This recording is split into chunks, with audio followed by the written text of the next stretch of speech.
Hello दोस्तों, orbital chemistry में आपका एक बार फिर से स्वागत है। हम लोग यहाँ पर सॉल्यूशन का चैप्टर पढ़ रहे थे और सॉल्यूशन के चैप्टर में अगर तक हम लोग बात करते हैं अभी तक हम लोग क्या क्या पढ़ चुके हैं। तो मैंने वहाँ पर सबसे पहले कंसंट्रेशन का टर्म्स पूरा बताया था आपको, उसके बाद सॉल्युबिलिटी का टर्म बताया था और पिछले लेक्चर में मैंने आपको बताया था वहाँ पर वेपर प्रेशर ऑफ लिक्विड और साथ ही साथ मैंने आपको Raoult's law of binary solution भी आपको बताया था। ठीक है, अगर आपने उसको नहीं देखा है तो आप वहाँ पर जाकर उसको देख सकते हो। ठीक है, तो आज हम लोग यहाँ पर क्या करने वाले हैं, आइडियल नॉन आइडियल सॉल्यूशंस और एजियोट्रोपिक मिक्सचर इन सभी के बारे में सीखने वाले हैं। तो सबसे पहले हम लोग यहाँ पर बात करते हैं, आते हैं यहाँ पर वापस और देखते हैं आइडियल सॉल्यूशन क्या होता है। ठीक है, आइडियल सॉल्यूशन क्या होता है और कैसे सॉल्यूशन को हम लोग आइडियल सॉल्यूशन का नाम देते हैं। तो चलिए सबसे पहले कि मैंने आपको पिछले टर्म पे पढ़ाया था राउल्ट्स लॉ, और राउल्ट्स लॉ अगर आपको वहाँ पर समझ में आया तो उसी की मदद से हम लोग आइडियल और नॉन आइडियल सोल्यूशन पे भी डिस्कशंस करने वाले हैं, जिससे कि डिफरेंशिएट हो जाएगा कौन आइडियल माना जाएगा और कौन नॉन आइडियल माना जाएगा। ठीक है, अगर हम बात करते हैं आइडियल सोल्यूशंस की तो यहाँ पर आपको ये बताया गया कोई भी एक ऐसा सोल्यूशन हो अगर वो राउल्ट्स के बताए गए नियम को फॉलो करता है। राउल्ट्स ने जो सिखाया कि वेपर प्रेशर किसी सोल्यूशन में किसी कंपोनेंट का क्या होगा, ठीक है, फिर टोटल वेपर प्रेशर क्या हो जाएगा सोल्यूशन का। जो चीज़ें हम पढ़ के आए हैं अगर वो कंडीशन कोई भी सोल्यूशन उसको अप्लाई करता है, उसको ओबे करता है, तो वो ऐसा सोल्यूशन आइडियल सोल्यूशन के नाम से जाना जाएगा। पहली और सिंपल सी लाइन आपको यही बोलनी है आइडियल सोल्यूशन के लिए, कोई भी ऐसा सोल्यूशन जो राउल्ट्स लॉ को फॉलो करता है किसी भी टेम्परेचर प्रेशर पे किसी भी कंडीशंस पे, इसका मतलब बताओगे वो आइडियल सोल्यूशन के नाम से जाना जाएगा। तो चलिए यहाँ पर देखते हैं, पहली लाइन आपको यहाँ पर बताया गया, a solution is said to be ideal solution if it obey Raoult's law at all concentration as well as at all pressure। ठीक है, हर एक कंडीशंस पे अगर वो राउल्ट्स लॉ को नहीं छोड़ रहे, ठीक है, उनको ही फॉलो कर रहे हैं, तो इसका मतलब बोल दिया जाएगा भाई तुम क्या हो, तुम तो एक आइडियल सोल्यूशन। ठीक है, अब अगर बात करते हैं राउल्ट्स लॉ को फॉलो करने का मतलब क्या है, तो आप खुद बताओ कि मैंने आपको क्या बताया था। राउल्ट के हिसाब से अगर ए और बी दो लिक्विड्स हैं वहाँ पर, उनको मिलाकर के एक सोल्यूशन बनाया, हमसे पूछा जाए वो दोनों वोलेटाइल थे, सोल्यूशन में ए के द्वारा कितना वेपर प्रेशर लगेगा, ये सारी चीज़ें मैंने आपको पिछले लेक्चर में बताई थी। तो यहाँ पर मैंने आपको ये बताया था ए के द्वारा जो लगेगा वेपर प्रेशर अगर बोले तो पी ए बराबर पी ए नॉट एक्स है, क्योंकि उनका यही तो कहना था किसी भी कंपोनेंट के द्वारा जो वेपर प्रेशर लगेगा वो उसी के ही सोल्यूशन फेज के मोल फ्रैक्शन के डायरेक्टली प्रोपोर्शनल होगा। और जाहिर सी बात है डायरेक्टली प्रोपोर्शनल के साइन को हम हटाएंगे तो यहाँ पर क्या लाएंगे, एक कांस्टेंट, और कांस्टेंट कोई और नहीं था, उन्हीं के ही प्योर फॉर्म का वेपर प्रेशर था। तो पी ए बराबर पी ए नॉट एक्स है, जिसको हम लोग यहाँ पर ये कह रहे हैं। अच्छा, वो बी का पूछा जाए तो आप बताओगे पी बी बराबर P B not X B, और टोटल प्रेशर की अगर बात आती है सोल्यूशन की तो आप बताओगे यहाँ पर P A plus P B, यही तो बताया था, इन दोनों का सम कर देते थे, और जब सम करते थे तो पी ए की जगह पर पी ए नॉट एक्स है और पी बी की जगह पर पी बी नॉट एक्स भी आ जाता। यही है, यही तो उनका कहना था, वही चीज़ यहाँ पर जो फॉलो कर रहे हैं जो भी सोल्यूशन, इसको आप बताओगे वो आइडियल सोल्यूशन माना जाएगा। अब इसको और अच्छे से समझने के लिए मैं आपको कुछ चीज़ें बता रहा हूँ, आपको मानना पड़ेगा। ऐसे मान लेते हैं जो इधर साइड वाली वैल्यू ये पी ए पी बी और पी एस, इनको मान लेते हैं ये एक्सपेरिमेंटल वैल्यू। ठीक है, मान लेते हैं कि यहाँ पर क्या हो जाता है, दो लोग हैं, एक क्या करता है किसी भी एक लिक्विड के कंपोनेंट्स का वेपर प्रेशर निकालने जा रहे हैं सोल्यूशन के अंदर। ठीक है, तो उसने क्या किया, उसके प्योर फॉर्म का वेपर प्रेशर उठाया और उस सोल्यूशन में उसका जो मोल फ्रैक्शन है उस कंपोनेंट का उसको लिया, उनको मल्टीप्लाई किया और कैलकुलेट किया। और दूसरी तरफ एक व्यक्ति और है, वो क्या करता है उस सोल्यूशन को लेके जाता है लैब में, वहाँ पर एक्सपेरिमेंटली उसके वेपर प्रेशर को फाइंड आउट करता है, और पता चला दोनों लोग आते हैं, जो एक्सपेरिमेंट करके आया वो अपनी वैल्यू बता रहे हैं, जो कैलकुलेट करके आ रहा है वो बता रहे हैं, और जब दोनों को देखा गया तो दोनों की वैल्यू सेम आ रही थी। तो इसका मतलब क्या होगा, वही राउल्ट्स लॉ की बात कर रहा है। तो अब यहाँ पर मैं आपको बताऊँ, इधर साइड वाली वैल्यू जैसे P A P B P S, इसको हम कह देते हैं ये एक्सपेरिमेंटल वेपर प्रेशर है, और इधर वाली वैल्यू को ऐसा मान लेते हैं ये क्या है, कैलकुलेटेड वेपर प्रेशर। ठीक है, इधर वाले को हम मान लेते हैं कैलकुलेटेड और इधर वाले को मान लेते हैं एक्सपेरिमेंटल। एक्सपेरिमेंटल वाली वैल्यू को और किस नाम से जाना जा सकता है, या तो एक्सपेरिमेंटल का टर्म यूज करें या तो उसकी जहाँ पर ऑब्जर्व वेपर प्रेशर भी बोल सकता है, या फिर इसके अलावा भी अगर कुछ बोलना चाहे तो एक्चुअल वेपर प्रेशर भी बोल सकते हैं। ये सब एक दूसरे के ही नाम है। और कैलकुलेटेड वाला जो मैंने कहा इसको आप कह सकते हैं P B not X B, और इतना वाला जो टर्म है इधर वाला इसको हम भी कह सकते हैं कैलकुलेटेड। अब कैलकुलेटेड वाले को और किस नाम से जा सकते हैं, एक्सपेक्टेड वेपर प्रेशर और थ्योरेटिकल वेपर प्रेशर। तो अब यहाँ पर हम यही कहेंगे कि अगर हम इधर वाले को एक्सपेरिमेंटल इधर वाले को कैलकुलेटेड करें इसका मतलब, और ये राउट्स लॉ को फॉलो कर रहा है, तो हम यहाँ पर एक लाइन लिख सकते हैं कि एक्सपेरिमेंटल वेपर प्रेशर, मतलब इधर वाला वेपर प्रेशर इक्वल हो जाएगा किसके, कैलकुलेटेड वेपर प्रेशर के। ठीक है, experimental vapour pressure is equal to हो जाएगा कैलकुलेटेड वेपर प्रेशर के। तो ये टर्म्स यहाँ पर चलता है जो कि हर किसी को ध्यान देना है।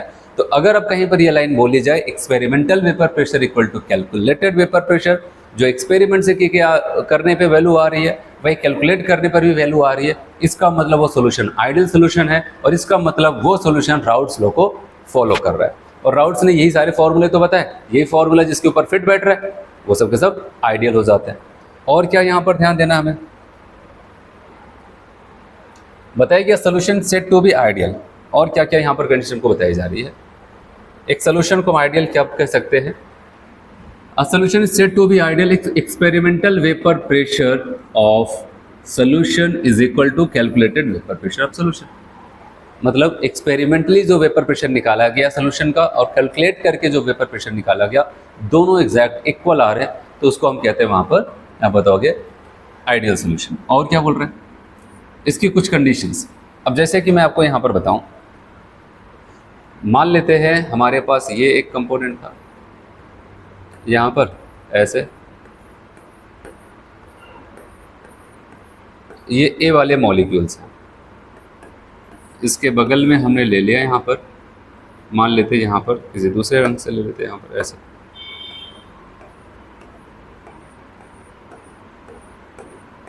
ये बी वाले हैं।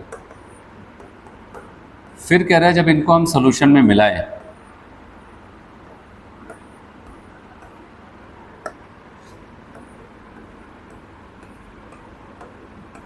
जब वो सॉल्यूशन बना, यहाँ पर किसका सॉल्यूशन, ए और बी का बन जाता है।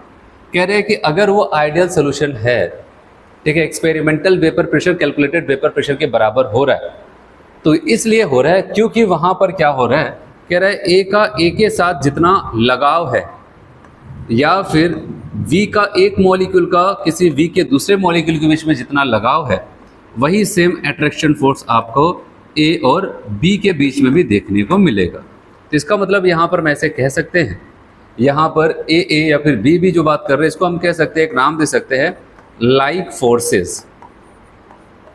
मतलब सेम टाइप के मॉलिक्यूल के बीच में जो अट्रैक्शन होता है उसको कहते हैं लाइक फोर्सेस। और यहाँ पर डिफरेंट टाइप के, जैसे ए और बी, इन दोनों की अलग अलग लोगों की बात करते हैं, इसके लिए हम यहाँ पर कह सकते हैं अनलाइक फोर्सेस।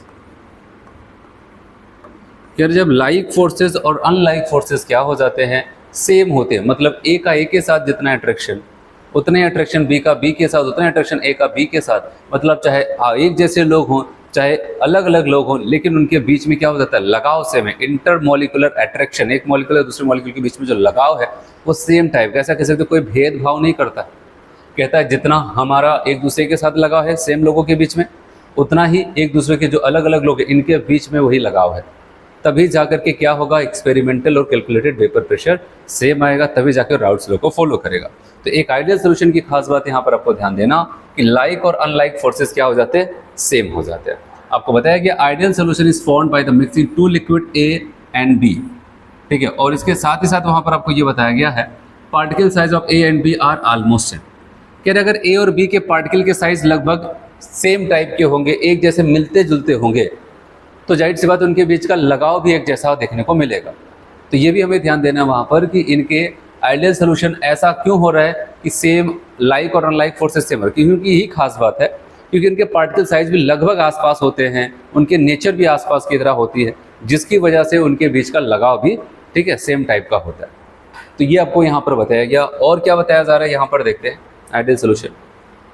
कह रहे due to this intermolecular force between molecule liquids are same. और कह रहे उसी की वजह से जब भाई उनके लगाव सेम होंगे, वहाँ पर क्या हो जाता है, उनके पार्टिकल के साइज सेम होंगे, तो उनके एक पार्टिकल का दूसरे पार्टिकल के बीच में लगाव भी सेम होगा। कह रहे हैं due to this intermolecular force between molecules liquid are same. Due to मतलब किसकी वजह से, जो उनके पार्टिकल के साइज सेम है तो उनके बीच में लगाव भी आपको सेम टाइप का ही दिखेगा।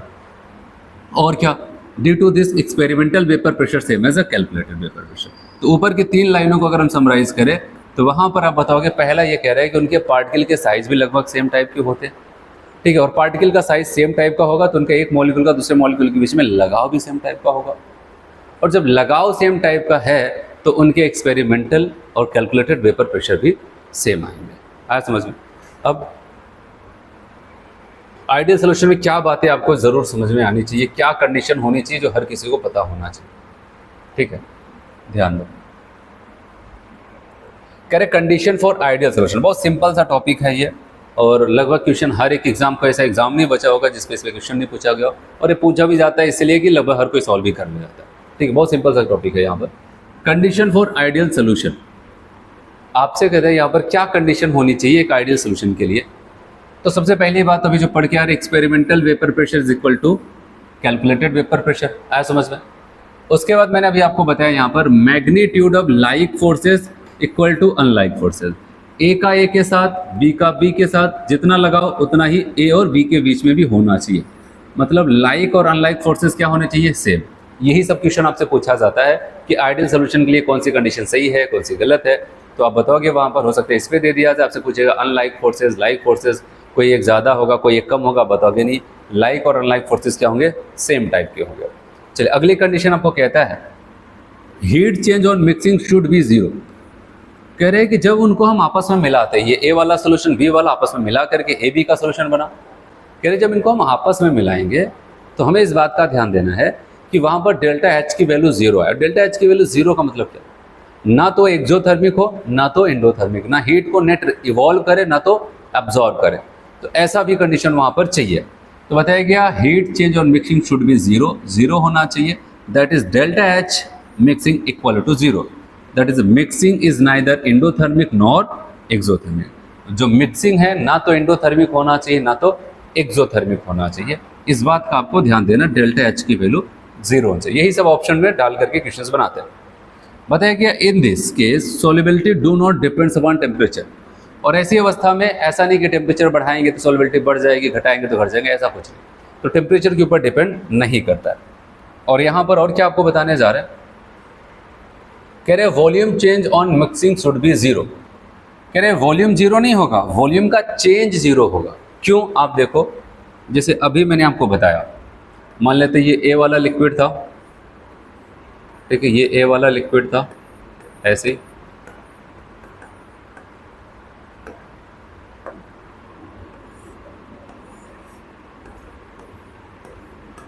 फिर ये क्या था? बी वाला लिक्विड था,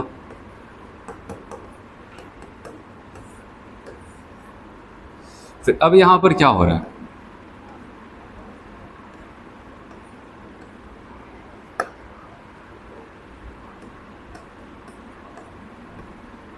ठीक ऐसे अब ये ए बी हो जाता है। देखो इनका कहने का मतलब ये है कि अगर हम क्या करते हैं, मान लेते 1 लीटर हमने ये ले लिया, कौन सा? ए वाला, और 1 लीटर का सोल्यूशन हमने ले लिया किसका? बी वाला। तो यहाँ पर कह रहे जो फाइनल सोल्यूशन बनेगा वो कितने का बनेगा? ऐसा एक एग्जांपल मैं ले रहा हूँ, 2 लीटर का बन जाता है। तो 1 लीटर ए 1 लीटर बी, तो टोटल कितना बन गया? 2 लीटर का सोल्यूशन बन जाता है। तो अब अगर हमसे पूछा जाए डेल्टा वी मिक्सिंग बताओ, तो अब क्या बताओगे?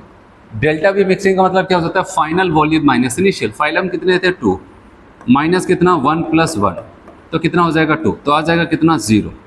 तो वॉल्यूम का जो चेंज होगा वो क्या हो जाता है? वो 0 हो जाता है।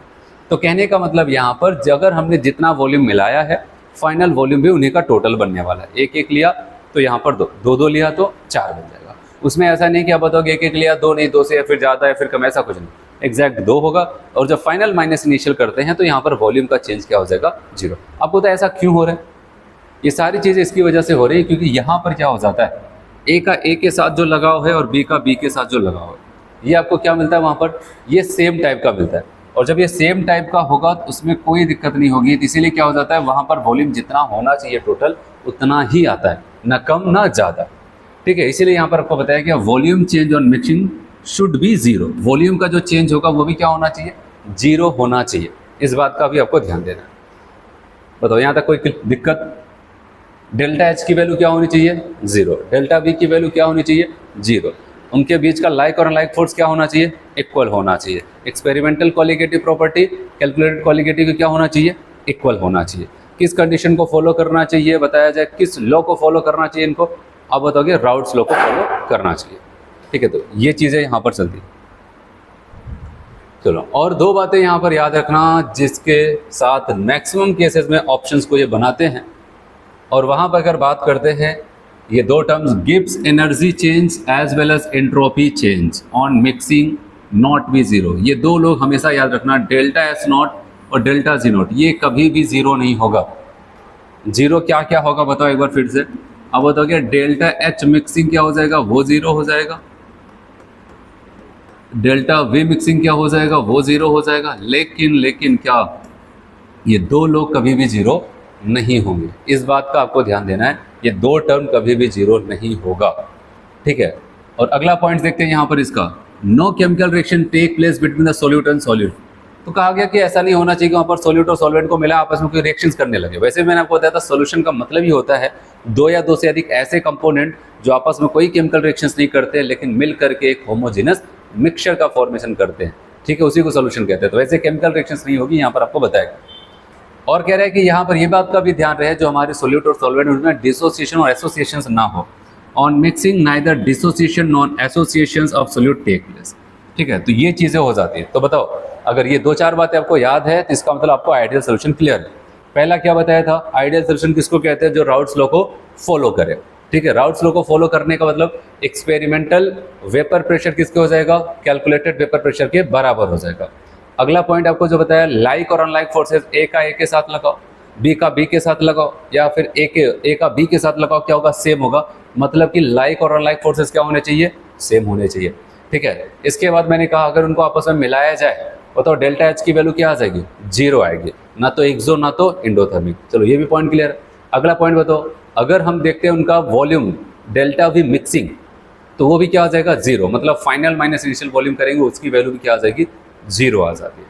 आया समझ में? ये कुछ बातें आपको याद हैं तो समझ लो कि यही सारे क्वेश्चंस में पूछे जाते हैं। और एक और उससे भी ज़्यादा इंपॉर्टेंट, क्या डेल्टा जी और डेल्टा एस कभी जीरो हो सकता है आइडियल सोल्यूशन के लिए? कभी भी जीरो नहीं होगा। ये 5-6 पॉइंट्स आपको पता होने चाहिए अगर आप आइडियल सॉल्यूशंस पढ़ रहे हो, ठीक। तो चलो यहाँ पर बात करते हैं, ये तो आपने उसकी कंडीशंस पढ़ ली, अब उसके एग्जाम्पल की बात आती है। अगर आप खुद सोचो मैंने क्या बताया, आइडियल सॉल्यूशन की एक खास बात है कि उनके पार्टिकल की साइज सेम होगी। अच्छा, सेम पार्टिकल की साइज होने की वजह से, एकदम एग्जैक्टली नहीं कह सकते, लगभग आसपास होगी, ऑलमोस्ट सेम होगा। तो सवाल आता है ऑलमोस्ट सेम होने की वजह से उनको क्या फ़ायदा मिलेगा? उनको फ़ायदा ये मिलेगा अगर पार्टिकल की साइज़ लगभग सेम टाइप की होंगी, उनके बिहेवियर सेम टाइप के होंगे, तो उनके बीच का लगाव भी क्या हो जाएगा, सेम टाइप का ही दिखेगा। तभी तो ए का बी का बी के साथ और ए का बी के साथ लगाव सेम टाइप का मिल रहा था। तो वही यहाँ पर याद रखना कि अब इसके एग्जाम्पल भी हम ऐसा देखेंगे जिसमें वो सब क्या हों, ए और बी हमारे क्या होने चाहिए, सेम नेचर के होने चाहिए। सेम नेचर का मतलब उनके फंक्शनल ग्रुप सेम होने चाहिए, ठीक है। वो कंपाउंड सेम नेचर के हों, उनके फंक्शनल ग्रुप सेम नेचर के हों, तब जा करके वो आइडियल बनाएगा। मैंने यहाँ पर इसको लिखा है, आप एग्जाम्पल याद कर सकते हैं। चलिए बताया गया, अगर एग्जाम्पल आइडियल सोल्यूशन का याद करना है तो क्या है, अगर ए और बी एक ही फैमिली के दो मेंबर हैं और उनका फंक्शनल ग्रुप सेम है तो सोल्यूशन हमेशा आइडियल बनेगा, ठीक है। ये तो आपको बस एक हिंट दिया गया जिससे कि हम चीज़ों को पकड़ पाए, ठीक है। क्योंकि मैंने कहा कि हम पहले ऊपर पढ़ के आ रहे हैं कि दोनों के नेचर, उनके पार्टिकल साइज सेम होना चाहिए, तो ये तो कंडीशन वहाँ पर होनी चाहिए। तो चलिए यहाँ पर आगे बढ़ते हैं। अब एग्जाम्पल को देखते हैं, एग्जाम्पल याद होना चाहिए आपको। जैसे अगर मैं कह दूं कि बेंजीन है और दूसरा कौन है, टोल्यूमिन। अब पता है बेंजीन और टोल्यूमिन क्या खास बात है दोनों की, दोनों एरोमेटिक हाइड्रोकार्बन। क्या है, एरोमेटिक हाइड्रोकार्बन है, दोनों सेम नेचर के हैं। ये भी एरोमेटिक है और ये भी एरोमेटिक हाइड्रोकार्बन है, ठीक है। फिर बताओ, मिथाइल एल्कोहल और इथाइल एल्कोहल का अगर आप सोल्यूशन बनाते हो तो ये क्या बनाएगा, आइडियल सोल्यूशन। क्यों, मिथाइल एल्कोहल भी एल्कोहल है, इथाइल एल्कोहल भी एल्कोहल, मतलब इनके फंक्शनल ग्रुप सेम है, ठीक है। और ये दोनों के दोनों क्या हैं, एलिफेटिक एल्कोहल हैं। आया समझ में, सेम नेचर है, ठीक है, और सेम टाइप का काम करते हैं। तो इसीलिए यहाँ पर इनके बीच का लगाव भी सेम टाइप का होगा, जिसकी वजह से आप बताओगे आइडियल सोल्यूशन को बनाएंगे। अगला बताओ, इसमें क्या, नॉर्मल हेक्सेन और नॉर्मल हेप्टेन। अब बताओ कि दोनों के दोनों क्या हो जाते हैं, एल्केन है, लगभग सेम साइज के आसपास के क्या हो जाते हैं, एल्केन। ये 6 कार्बन की सीधी चेन का और ये 7 कार्बन का सीधी चेन का एल्केन है। तो दोनों के फंक्शनल ग्रुप मतलब कि सेम टाइप के लोग हैं ना, तो आप बताओगे इनके बीच का लगाव सेम होगा। अगला क्या बता रहे, क्लोरोबेंजीन ब्रोमोबेंजीन। तो कहने का मतलब वो यही कह रहे हैं, ये क्लोरोबेंजीन और ये ब्रोमोबेंजीन, ठीक है, अब बताओ कि ये क्या हो जाता है, एरोमेटिक हैलाइड्स या फिर एराइल हैलाइड, दोनों क्या हो जाते हैं, एराइल हैलाइड है या फिर एरोमेटिक हैलाइड है, सेम नेचर के। फिर बात करते हैं C2H5Br C2H5I। अब बताओ कि बोथ क्या हो जाते हैं, एल्काइल हैलाइड, यहाँ पर भी एल्काइल ग्रुप से एक हेलोजन लगा, यहाँ पर भी एल्काइल ग्रुप से एक हेलोजन लगा। तो आपको यही याद रखना है यहाँ पर benzene toluene methyl alcohol ethyl alcohol, उसके बाद आपको बताया normal hexane normal heptane chlorobenzene bromobenzene, और यहाँ पर क्या C2H5Br C2H5I, दोनों सेम नेचर के होने चाहिए। ठीक है, उनके फंक्शनल ग्रुप सेम होने चाहिए, साइज भी लगभग आसपास की होनी चाहिए, तो वो आइडियल सॉल्यूशंस बनाएंगे। तो अगर आपको ये कॉन्सेप्ट क्लियर है तो लगभग इसके अलावा भी अगर कोई आता है तो आप वहाँ पर इनकी मदद से उसको भी कर सकते हो। ठीक है, चलिए हम कुछ क्वेश्चन करते हैं, देखते हैं अभी जिस टाइप के क्वेश्चन पूछे जा चुके हैं आप कर पाते हैं कि नहीं। तो पूछा गया which of the following is true for an ideal solution. बताओ एक आइडियल सोल्यूशन के लिए क्या ट्रू है, which of the following is true for an ideal solution. बताओ क्या डेल्टा एच की वैल्यू को मैंने बताया था 0, अब बताओ कि हाँ, क्योंकि ना तो वो एक्सोथर्मिक होगा ना तो इंडोथर्मिक होगा, डेल्टा एच की वैल्यू क्या हो जाएगी 0। क्या मैंने कभी बताया डेल्टा एस और डेल्टा जी की वैल्यू 0 होगा, नहीं। तो यहाँ पर वो 0 करे, इसका मतलब ये कंडीशन नहीं फॉलो करेगा। आपको बताना था कौन फॉलो करेगा, तब बताओ कि ए वाले को टिक किया जाए, आगे बढ़ा जाए। चलिए नेक्स्ट क्वेश्चन को बताइए यहाँ पर, which condition is not satisfied by an ideal solution. एक आइडियल सोल्यूशन इसमें से कौन सी ऐसी कंडीशन जिसको सेटिस्फाइड नहीं करता है, मतलब जिसको फॉलो नहीं करेगा। कहा गया डेल्टा वी की वैल्यू 0, अब बताओ ये तो होता है, हमें क्या नहीं करेगा वो लगानी, ठीक है, हमें क्या नहीं करेगा उसको टिक करना है। तो अब बताओगे ये तो होगा, और अब बताओ क्या डेल्टा एस की वैल्यू 0 हो रही है, नहीं। तो अब बताओ कि यही नहीं फॉलो कर रहा है। इसके अलावा ये राउट्स लॉ को फॉलो करता, सही है, डेल्टा एच की वैल्यू 0 ही। तभी तो मैंने कहा जितने भी अभी तक क्वेश्चन पूछेंगे बहुत बेसिक से क्वेश्चन पूछे जाते हैं, खास करके डेल्टा जी और डेल्टा एस का इन्वॉल्वमेंट उसमें डाल ही देता है। अभी आप देखो जितना भी क्वेश्चन करते हैं यहाँ पर।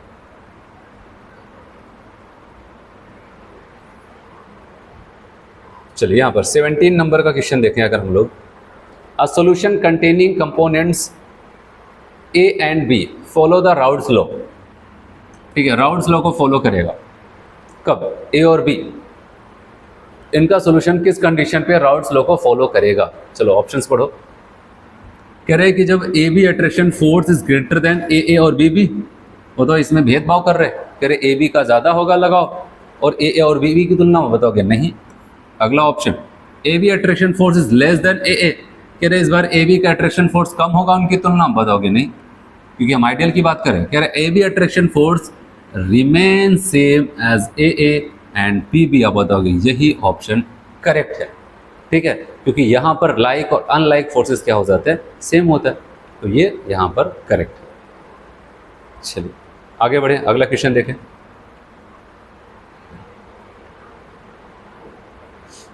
चलिए ये क्वेश्चन बताइए यहाँ पर, which of the following is incorrect for a ideal solution. बताओ आइडियल सोल्यूशन के लिए कौन सा यहाँ पर इनकरेक्ट होगा। नीट फेज 2 2016 में पूछा हुआ क्वेश्चन है। क्या डेल्टा एच की वैल्यू 0 होती है, हाँ होती है, हमें क्या इनकरेक्ट वाला लगाना है। क्या डेल्टा यू की वैल्यू 0 होती है, याद रखना, हाँ यू, अब आप बताओगे यू तो बताया नहीं। देखो डेल्टा एच और डेल्टा यू सेम चीज़ है।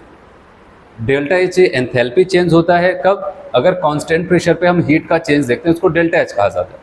ये भी एनर्जी चेंज एंथैल्पी चेंज को बताता है, हीट चेंज को बताता है, लेकिन कांस्टेंट वॉल्यूम पर, दोनों एक ही चीज़ है, दोनों एक ही चीज़ है, याद रखना यहाँ पर। और कह रहे हैं कि डेल्टा पी मतलब कि ऑब्जर्व किसके लिए कहा जाता है, मैंने कहा एक्सपेरिमेंटल माइनस कैलकुलेटेड, ये 0 आ जाएगा, जाहिर सी बात है। बताओ मैंने कहा था कि जो आइडियल सोल्यूशन होते हैं उनका एक्सपेरिमेंटल वेपर प्रेशर और कैलकुलेटेड वेपर प्रेशर सेम होता है, और अगर वो सेम होगा तो सेम वैल्यू को आपस में घटाएंगे तो वैल्यू क्या आ जाएगी, 0। तो फिर से यहाँ पर आपका वही पॉइंट है, कह रहे हैं कि डेल्टा जी को भी 0 कर सकते हो क्या, आप बताओगे नहीं, वो 0 नहीं। तो ये था आइडियल सोल्यूशन, जिसके बारे में कुछ बातें इंपॉर्टेंट थी, उन्होंने आपको बताया। और 2 चीज़ें आपको याद रखना, डेल्टा एस और डेल्टा जी कभी 0 नहीं होगा, और डेल्टा एच और डेल्टा वी ये 0 हो जाएगा। आया समझ में। चलिए ये रहा आइडियल। तो इसका एक दूसरा हिस्सा होता है टाइप ऑफ सॉल्यूशंस में, जो होता है नॉन आइडियल के नाम से जाना जाता है, नॉन आइडियल। तो चलिए बताइए नॉन आइडियल क्या होना चाहिए। तो पहले एक बार फिर से हो जाए कि आइडियल क्या होना चाहिए था। तो आपको बताया था आइडियल की अगर बात करते हैं, जो राउट्स लॉ को फॉलो करे वो आइडियल होगा, तो जो ना फॉलो करे तो वो नॉन आइडियल हो जाएगा, यही तो होगा वहाँ पर। तो तो अब बताओ कि ऐसा सोल्यूशन जो राउट्स लॉ को फॉलो ना करे उसको हम क्या बोलते हैं वहाँ पर, नॉन आइडियल सोल्यूशन। तो यहाँ पर पहली लाइन तो यही है सिंपल सी, a solution do not obey Raoult's law and other conditions of ideal solution is known as a non ideal solution. जो राउट्स लॉ को फॉलो ना करे और आइडियल सोल्यूशन की किसी भी कंडीशन को फॉलो नहीं करता है तो अब बताओगे वो कहता है नॉन आइडियल सोल्यूशन। आया समझ में? तो अब यहाँ पर आपको बताया जा रहा है कि राउट्स के लॉ को ना फॉलो करने का मतलब, क्योंकि राउट्स ने कहा था भाई पी ए बराबर पी ए नॉट एक्स है, राउट्स ने कहा था पी वी बराबर पी वी नॉट एक्स भी, राउट्स के हिसाब से चल रहा था पी एस बराबर P A not X A plus P V not X भी। कब? राउट्स के हिसाब से। अगर कोई राउट्स ऐसा करता तो मतलब राउट्स के लॉ को फॉलो कर रहा है, लेकिन ये जो नॉन आइडियल सोल्यूशन कहता नहीं भाई हिसाब बराबर नहीं होगा। ठीक है, अब P A can not equal to P A not X है, अब P V can not equal to P V not X भी, ऐसे P S can not equal to इसके। तो सवाल आता है हिसाब बराबर नहीं हो रहा है। अभी थोड़ी देर पहले जब मैं आइडियल को पढ़ा रहा था मैंने कहा था एक बात याद रखना, इधर वाले लोगों को हम कहेंगे भाई एक्सपेरिमेंटल वेपर प्रेशर और इधर वाले को हम कहते हैं कैलकुलेटेड वेपर प्रेशर, है कि नहीं? ये एक्सपेरिमेंटल वेपर प्रेशर और दूसरे साइड वाले को क्या बोलेंगे, कैलकुलेटेड वेपर प्रेशर। तो राउट्स लॉ को ना फॉलो करने का मतलब क्या कि experimental vapour pressure calculated vapour pressure के बराबर नहीं हो रहा है। ठीक है, तो याद रखना यहाँ पर अब इनके बीच का हिसाब बराबर नहीं चल रहा है। तो सवाल आता है नहीं चल रहा है, तो इसका मतलब यहाँ पर आप बताओगे जो राउट्स लॉ को फॉलो नहीं कर रहा है, मतलब जो जिसका ऐसा सोल्यूशन जिसका एक्सपेरिमेंटल और कैलकुलेटेड हिसाब बराबर नहीं चल रहा है, मतलब वो सब के सब कहाँ पर रख दिए जाएंगे, नॉन आइडियल सोल्यूशन। जैसे और क्या क्या कंडीशन थी, और क्या कंडीशन थी बताओ राउट्स लॉ की? कह रहे थे वहाँ पर आइडियल सोल्यूशन की, कह रहे थे डेल्टा एच मिक्सिंग क्या हो जाएगा, 0। अब यहाँ कह रहे हैं नहीं होगा। कह रहे थे डेल्टा वी मिक्सिंग क्या हो जाएगा, 0, कह रहे नहीं होगा। कह रहे थे ए का ए के साथ या फिर बी का बी के साथ लगाव सेम होता था, अब कहता है नहीं होगा। मतलब जो वो कर रहे थे वो ये लोग नहीं कर रहे हैं, इसलिए इनको कहते हैं भाई तुम नॉन आइडियल वाले लोग हो। ठीक है, तुम आइडियल लॉ को फॉलो नहीं कर रहे हो, राउट्स लॉ को फॉलो नहीं कर रहे हो और यहाँ पर सारी चीज़ें उल्टा कर रहे हो, वहाँ पर जो आइडियल रखता था वो तुम रख नहीं रहे हो, इसको तुम नॉन आइडियल। अब समस्या यहाँ पर आएगी कि बताओ इक्वल नहीं हो रहा है मानते, लेकिन अगला सवाल तो ये होगा भाई अगर इक्वल नहीं हो रहे तो तब क्या हो रहे हो? बताओ, अगर एक्सपेरिमेंटल और कैलकुलेटेड का हिसाब इक्वल नहीं हो रहा है तो सवाल ये आता है तब क्या हो रहा है? तो अब बताओगे वहाँ पर दोनों चीज़ें हो सकती हैं क्या? अब बताओगे ऐसा हो सकता है कि एक्सपेरिमेंटल वेपर प्रेशर ज़्यादा हो जाए किससे? अब बताओगे कैलकुलेटेड वेपर प्रेशर से, ऐसा भी तो हो सकता है। एक्सपेरिमेंटल भाई अगर इक्वल नहीं है तो दोनों पॉसिबिलिटीज़ है, लेस देन हो जाए किससे, कैलकुलेटेड वेपर प्रेशर से। तो ये कंडीशंस अब हो सकती है वहाँ पर। अगर इक्वल नहीं हो रहा है तो ये दोनों चीज़ें वहाँ पर फिट बैठ सकती है, और ये दोनों चीज़ें फिट बैठेंगी तो इसका मतलब यहाँ पर कि जो हम नॉन आइडियल सोल्यूशन पढ़ रहे हैं वहाँ पर दो वेराइटीज़ हो सकती है, दो टाइप्स हो सकता है। एक ऐसा हो सकता है जहाँ पर एक्सपेरिमेंटल ज़्यादा है कैलकुलेटेड से, एक ऐसा हो सकता है जहाँ पर एक्सपेरिमेंटल कम है कैलकुलेटेड से। इसका मतलब नॉन आइडियल सोल्यूशन के अंदर हम दो टाइप्स पढ़ने वाले, वो कौन कौन से यहाँ पर बताते हैं। तो चलो उससे पहले यहाँ पर अभी क्या है, ये फॉलो नहीं कर रहे हैं, मतलब यहाँ पर हिसाब आप देख रहे हैं कि इक्वल नहीं आएगा। ठीक है, तो delta H mixing can not equal to 0, delta V mixing can not equal to 0। अब हम बात करते हैं नॉन आइडियल सोल्यूशन, और नॉन आइडियल सोल्यूशन के बारे में आपको बता दूं ये दो टाइप्स के होंगे, क्योंकि मैंने आपको बताया भाई हिसाब अगर इक्वल नहीं है तो दो वहाँ पर पॉसिबिलिटीज़ बनती है, एक ग्रेटर देन और एक लेस देन की। तो चलिए हम पहली पॉसिबिलिटीज़ की बात करते हैं। नॉन आइडियल सोल्यूशन कहा गया टू टाइप्स का होता है, और पहला जो टाइप्स है उसका नाम है पॉजिटिव डेविएशन सोल्यूशन या फिर positive deviation from routes law. ठीक है, ये क्या होता है इसको समझते हैं। आप एक बार समझेंगे यहाँ पर आपको सारी चीज़ें समझ में आ जाएंगी यहाँ पर क्या होता है। अगर मैं यहाँ पर एक बार फिर से आपको ऐसा सोल्यूशन बना के दिखाऊं, मान लेते हैं यहीं पर मैं बना रहा हूँ,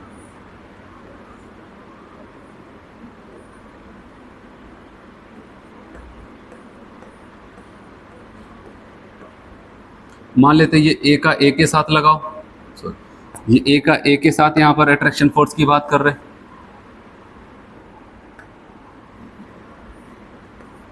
ऐसे ये फिर अगर हम बात करते हैं यहाँ पर दूसरे बीकर में,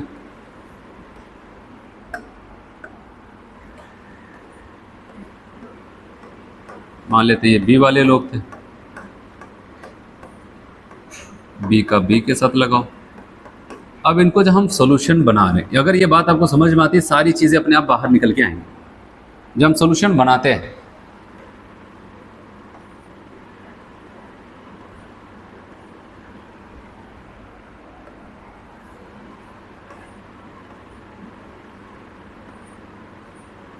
ठीक है, ऐसा कुछ ऐसा मान लेते हैं। ठीक है, हाँ मैं क्या बताना चाहता हूँ कि अगर हम यहाँ पर देखें, जब ए के मॉलिक्यूल थे तो बड़े पास पास रहते थे, और बी वाले मॉलिक्यूल जब बी के पास रहते थे बड़े पास पास रहते थे। लेकिन जब सॉल्यूशन में देखा तो ए के मॉलिक्यूल और बी के मॉलिक्यूल का जब देखा गया व्यवहार, तो पता चलता है एक दूसरे के पास पास नहीं, ये तो बड़ी दूर दूर बैठ रहे हैं। इसका मतलब क्या होगा बताओ? इसका मतलब बताओगे ए का ए के साथ या फिर बी का बी के साथ जो लगाव है वो ज़्यादा है किसकी तुलना में? ए और बी। ए और बी ऐसा लगता है एक दूसरे को देखना पसंद नहीं कर रहे, एक दूसरे के पास पास बैठना नहीं चाहते, तो इनके बीच में लगाव इसका मतलब क्या है? कम है। ठीक है, तो यहाँ पर लगाव कुछ और है, सॉल्यूशन में जाकर के लगाव कुछ और हो जाता है एक दूसरे के प्रति। तो अब इसी की वजह से दिक्कतें आती हैं। अगर जैसा नेचर इनका यहाँ पर पहले था अपने लोगों के साथ, जैसे ए का ए के साथ जैसा व्यवहार था, बी का बी के साथ जैसा व्यवहार था, अगर वैसा ही व्यवहार ए का बी के साथ होता तब तो आइडियल सॉल्यूशन की तरह बनाते।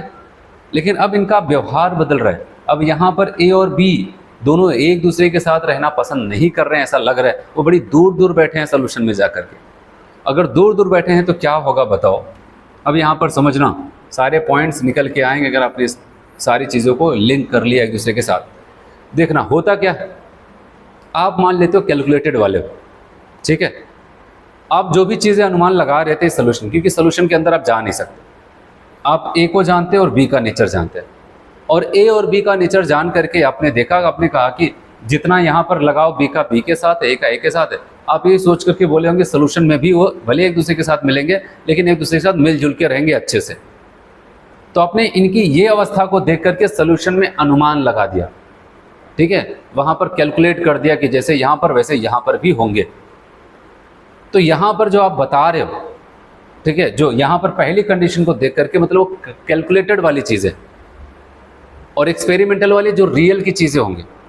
आप बताओगे नहीं इनके मॉलिक्यूल्स इतने करीब है, आप यहाँ पर भी आपसे कोई पूछेगा बताओ इस सॉल्यूशन के अंदर ए और बी के मॉलिक्यूल कितने करीब होंगे, आप बताओगे जितना ए और ए के करीब होते थे बी और बी का करीब होता था। आप तो इतना बताओगे क्योंकि आपने इनको देखा है, सॉल्यूशन के अंदर जा नहीं रहे। लेकिन रियल में जब देखा गया पता चला नहीं ये गलत है, ए और बी के मॉलिक्यूल्स दूर दूर बैठे हैं सॉल्यूशन में। तो इसका मतलब आप जो अनुमान लगाओगे ये देख करके बताओगे, आपका हिसाब कुछ और, मतलब आप कौन हो? कैलकुलेटेड वाले। और जो एक्सपेरिमेंट से रियल वाली चीज़ें देखी जाएंगी उसका हिसाब कुछ और आएगा, ठीक है। इसीलिए क्या हो जाता है, आप खुद बताओ, मैंने आपको पिछले लेक्चर में बताया था जब वेपर प्रेशर, तो आपको बताया था अगर मॉलिक्यूल के बीच का अट्रैक्शन कम तो वेपर ज़्यादा बनेगा, और वेपर ज़्यादा तो वेपर प्रेशर ज़्यादा बनेगा। तो ये सॉल्यूशन में अगर देखो मॉलिक्यूल्स दूर दूर हैं तो मतलब इनके वेपर बनाने की पॉसिबिलिटीज़ ज़्यादा हो जाती है, और ये ज़्यादा वेपर्स बनाएंगे, और ज़्यादा वेपर्स बनाएंगे तो ज़्यादा वेपर प्रेशर भी लगाएंगे। इसीलिए जब एक्सपेरिमेंट से रियल वाली चीज़ें देखी गई तो यहाँ पर पता चला पॉजिटिव डेविएशन की बात चल रही, एक्सपेरिमेंटल वेपर प्रेशर वो ज़्यादा निकला किससे? Calculated vapour pressure. क्योंकि कैलकुलेटेड वाला क्या कर रहा था, यहाँ से अनुमान लगा रहा था, यहाँ से हिसाब निकाल रहा था, लेकिन एक्सपेरिमेंट वाले ने देखा कि नहीं भाई इनके बीच की दूरी काफ़ी ज़्यादा है, ये तो वेपर ज़्यादा बनाएंगे, इसलिए इनका वेपर प्रेशर ज़्यादा होगा। इसलिए एक्सपेरिमेंट वाले को कुछ और मिल रहा है और कैलकुलेटेड वाले को कुछ और मिल रहा है, सेम चीज़ें नहीं मिल रही हैं, तो यहाँ पर हिसाब सेम नहीं होगा। तो ये positive deviation from Raoult's law है। तो यहाँ पर याद रखना एक्सपेरिमेंटल वेपर प्रेशर ज़्यादा होगी कैलकुलेटेड। तो ये चीज़ें अगर आपने समझी तो सारी चीज़ें एक दूसरे से जुड़ती चली जाएंगी। आज समझ में? तो चलो अब यहाँ पर देखते हैं क्या बोलता है। A solution is said to be positive deviations if experimental vapour pressure is higher than calculated vapour pressure. अगर एक्सपेरिमेंटल वेपर प्रेशर ज़्यादा आ रहा है कैलकुलेटेड से, इसका मतलब वो पॉजिटिव डेविएशन सॉल्यूशन कहलाएगा। तो यहाँ पर हम यही कहेंगे P A is greater than P A not X A. P A है क्या, मैंने कहा था, अभी याद आए, ऊपर जब पढ़ा रहा था मैंने कहा इसको हम एक्सपेरिमेंटल वाला मानेंगे, और इधर वाले को जब पी ए नॉट एक्स है इसको कहेंगे कैलकुलेटेड। ठीक है, ये मान के पढ़ेंगे इसको। फिर से यहाँ पर ऐसे ही एक्सपेरिमेंटल वाला P B is greater than P B not X B, और पी एस ये भी क्या है, एक्सपेरिमेंटल वाला, और ये कैलकुलेटेड वाला। तो एक्सपेरिमेंटल वाला हिसाब कैलकुलेटेड से ज़्यादा आ रहा है। रीज़न यही है कि यहाँ पर सच में मॉलिक्यूल के बीच की दूरी बढ़ जाती है, और ये जो बढ़ गया उसको कौन ऑब्जर्व कर रहा है, एक्सपेरिमेंटल वाला। और हम आप कैलकुलेटेड वाले हैं, हम तो बस ये अनुमान लगा रहे थे यहाँ पर इतना लगाओ, इतना वहाँ पर भी होना चाहिए, हम उसके हिसाब से कैलकुलेट कर लिए। हमारे हिसाब तो यहाँ पर क्या है, हम सोल्यूशन में जाए, हमारे हिसाब से तो पार्टिकल के बीच की दूरी कम होनी चाहिए, ज़्यादा पास पास होंगे, और ज़्यादा पास पास होंगे पार्टिकल, अगर उनके बीच में इंटरमॉलिकुलर अट्रैक्शन ज़्यादा होगा तो वेपर कम बनाएंगे। ये सारी चीज़ें मैंने पिछले टर्न पे आपको बताई थी। तो ये हो जाता है, इसलिए हिसाब गड़बड़ चल रहा है। चलो, इतना समझ में आया। पॉजिटिव डेविएशन में एक्सपेरिमेंटल वेपर प्रेशर ज़्यादा कैलकुलेटेड से।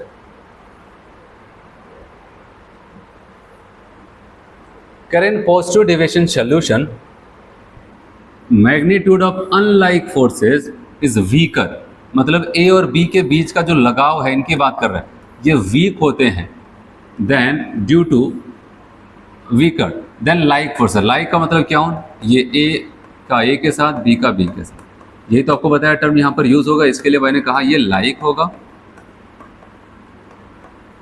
और इनके लिए क्या यूज होगा, अनलाइक। ठीक है, लाइक और unlike forces. Due to this tendency to form vapour molecule increases, so experimental vapour pressure is higher than calculated vapour pressure. तो जाहिर सी बात है, जब यहाँ पर ए और बी के बीच का लगाव कम होगा, अनलाइक फोर्सेस कम होंगे, तो वेपर प्रेशर ज़्यादा हो जाता है। ठीक है, यही यहाँ पर आपको बताया गया। अब कंडीशन पे कुछ बातें हैं जो बातें आपको एकदम याद होनी चाहिए। ठीक है, यहाँ पर कह रहे कंडीशन फॉर पॉजिटिव डेविएशन, क्या बताया क्या, कह रहे हैं कि पहली लाइन भाई एक्सपेरिमेंटल वेपर प्रेशर ज़्यादा होना चाहिए, किससे, कैलकुलेटेड। अगर कोई ऐसा सोल्यूशन दिख जाए तो पॉजिटिव डेविएशन कहना। और आगे क्या बताया यहाँ पर, magnitude of unlike forces is weaker than like forces. तो कहा गया यहाँ पर क्या हो जाता है, अनलाइक फोर्सेस जैसे ए और बी के बीच में अच्छी नहीं बैठ रही है। ठीक है, क्योंकि इनके बीच का लगाव कम है।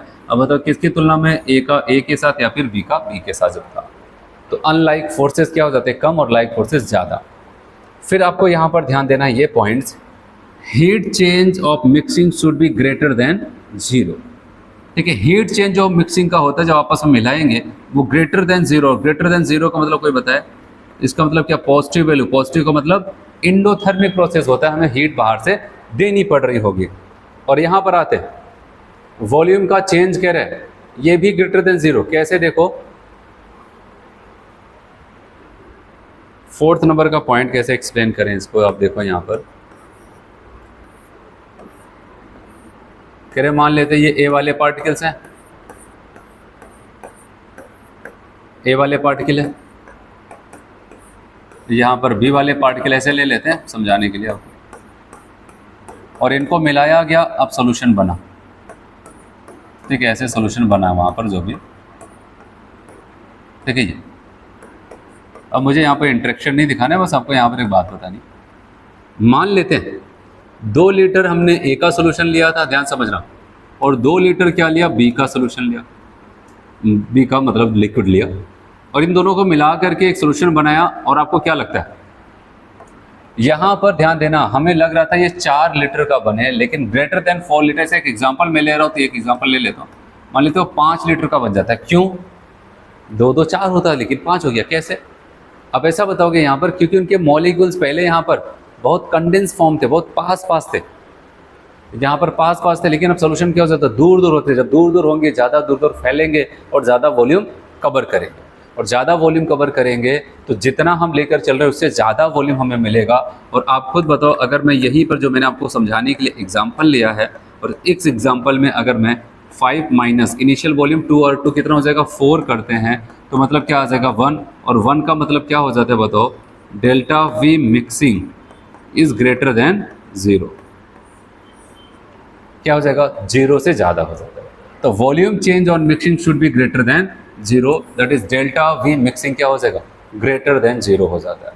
और यहाँ पर दो टर्म्स याद रखना, डेल्टा जी और डेल्टा एस, आपके एनसीईआरटी की बुक में नहीं लिखा है, ऐसे आप याद कर सकते हो कि यहाँ पर बताया गया डेल्टा जी की वैल्यू लेस देन जीरो और डेल्टा एस की वैल्यू क्या हो जाएगी, ग्रेटर देन जीरो। और आपको पता है सॉल्यूशन में जब उनका क्या हो जाता है, जब ये दूर दूर है तो फ्रीडम ज़्यादा दिखती है, वहाँ पर एंट्रोपी बढ़ जाती है। तो आप बताओगे यहाँ पर डेल्टा एस की वैल्यू ग्रेटर देन जीरो। जब मैं आपको थर्मो पढ़ाऊंगा तो इनके बारे में डिटेल में बताऊंगा, ये किस चीज़ को बताते हैं और ये किस चीज़ को बताते हैं।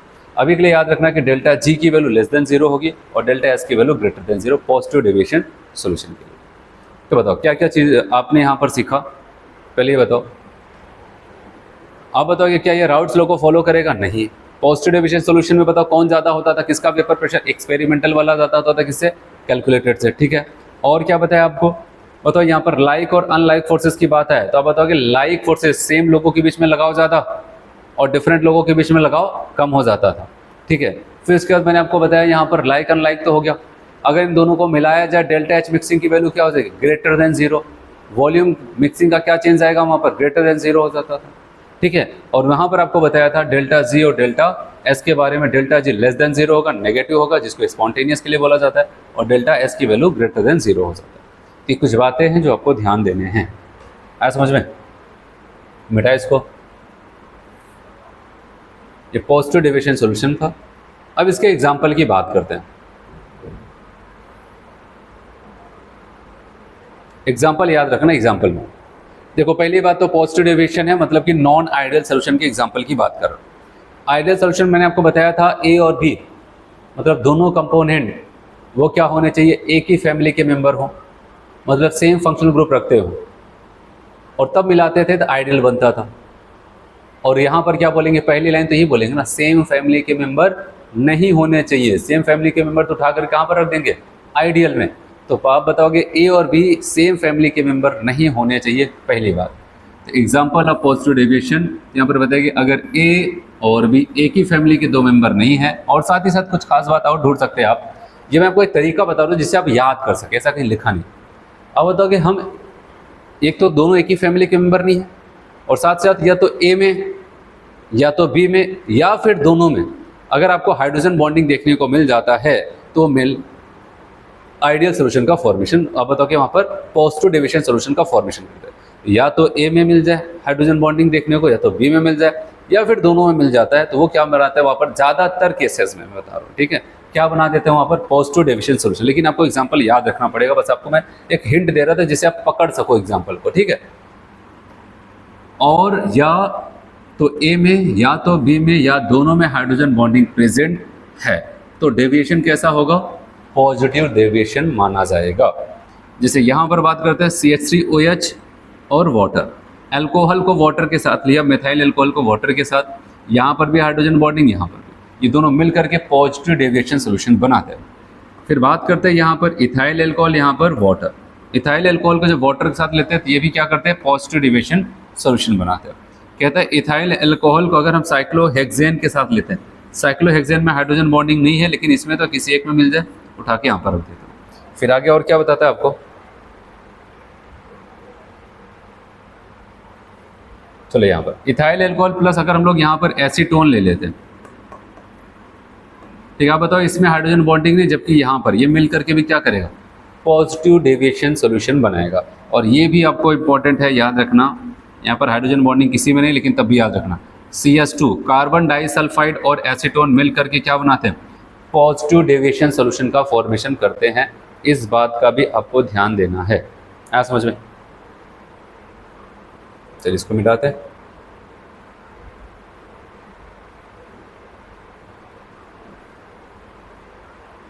अगला टर्म यहाँ पर नेगेटिव डेविएशन सॉल्यूशन, क्या बोलते हैं यहाँ पर, नेगेटिव डेविएशन सॉल्यूशन।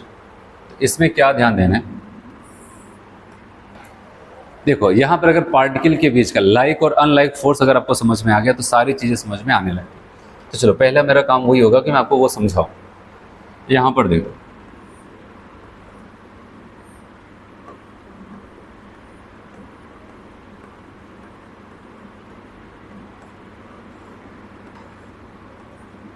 मान लेते ये ए से ए वाले पार्टिकल थे, उनके बीच का लगाव था, और यहाँ पर हम बात करते हैं ये मान लेते हैं बी वाले पार्टिकल थे, इनका आपस में लगाओ, ये बी का बी के साथ लगाओ। अब इन दोनों को मिला करके हम फाइनल सोल्यूशन बनाते हैं। क्या बनाते हैं? Final solution. और फाइनल सोल्यूशन में अगर मैं आपको यहाँ पर दिखाऊं कुछ ऐसे,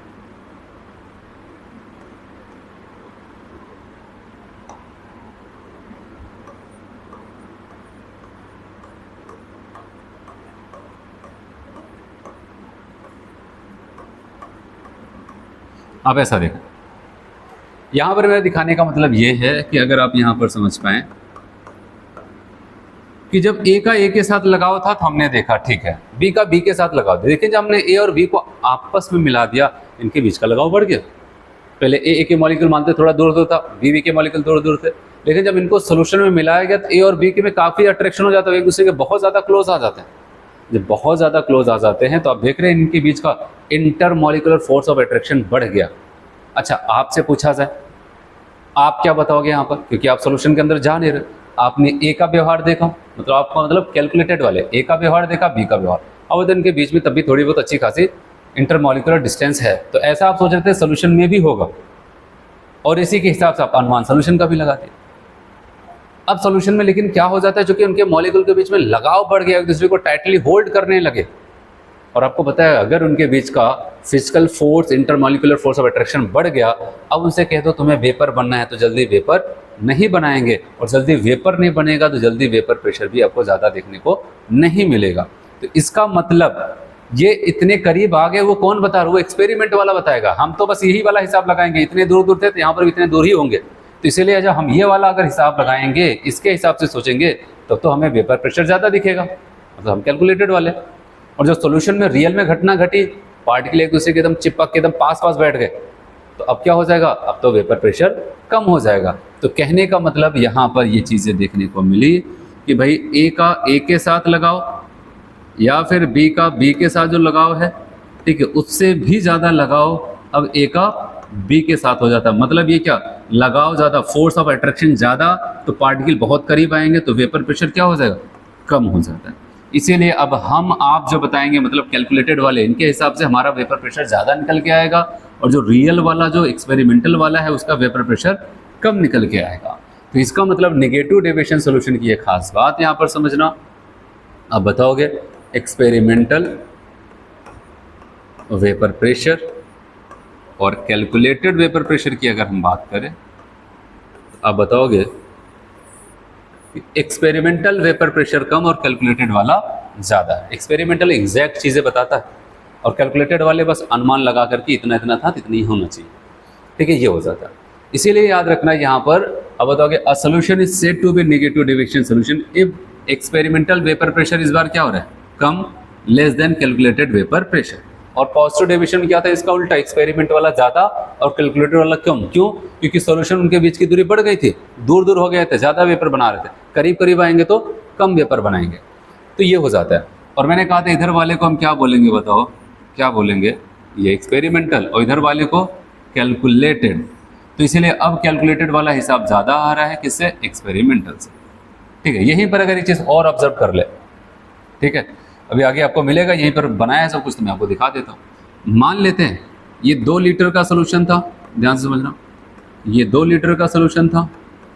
सवाल आता है क्या ये 4 लीटर बनेगा? बस एग्जांपल ले रहा हूँ तो मैं ऐसे लिख देता हूँ 3 लीटर। क्यों? क्योंकि अब जो पार्टिकल हैं हमारे, वो कम ही वॉल्यूम में एडजस्ट हो जाएंगे, है कि नहीं? बताओ, पहले यहाँ पर इनके बीच की दूरी ज़्यादा थी तो 2-2 लीटर के थे वहाँ पर, अब जो करीब आ जाएंगे तो हो सकता है वो क्या करे, 4 से कम, जैसे एक एग्जाम्पल मैंने आपके लिए ले लिया, 3 हो जाता है।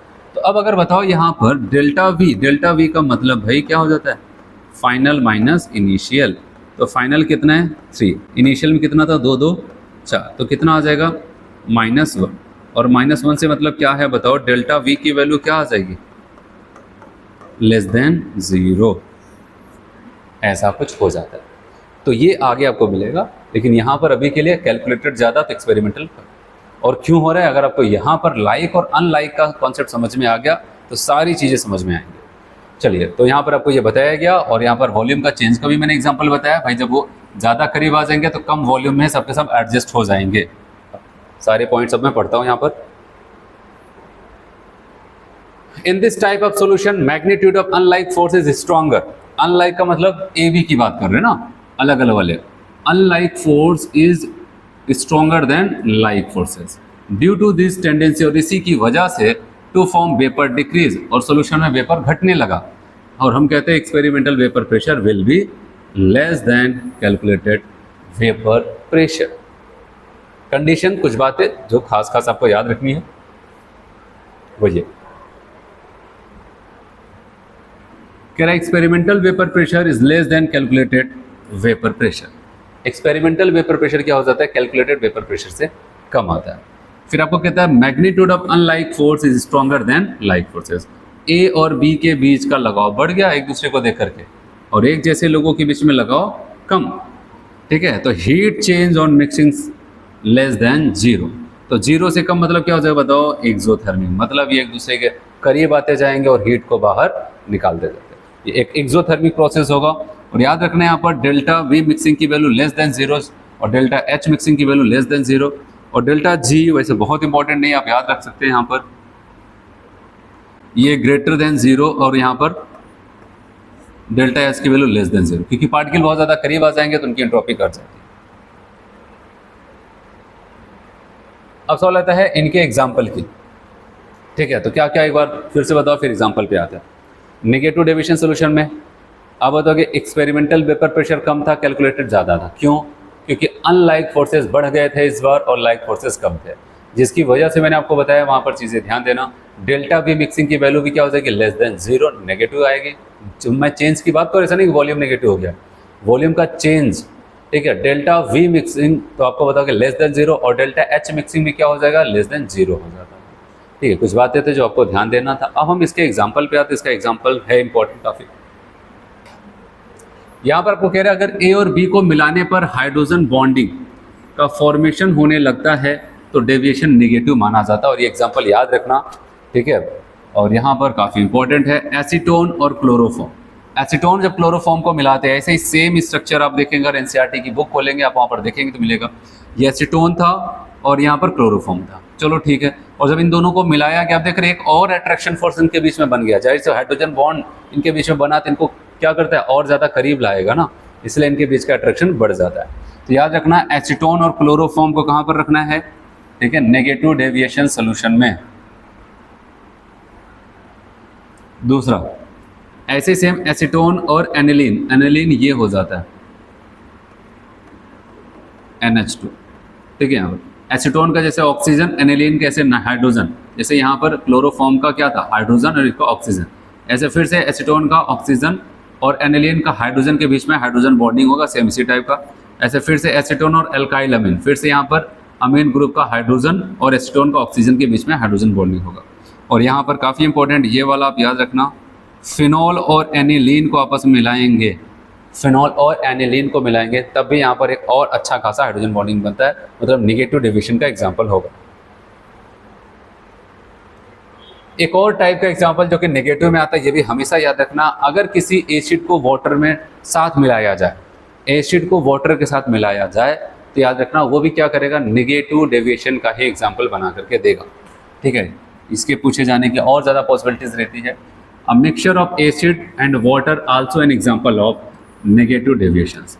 अगर HCl को वाटर में डालें, ठीक है, उसके साथ बनाए सोल्यूशन, HNO3 को वाटर में डालें, उसके साथ सोल्यूशन बनाएं, ये सब के सब क्या हो जाएंगे, अब बताओगे नेगेटिव डेविएशन सोल्यूशन का एग्जाम्पल कहलाएगा। क्या समझ में, किसका, नेगेटिव डेविएशन सोल्यूशन का एग्जाम्पल। चलो एग्जाम्पल बताओ, क्वेश्चन बताओ।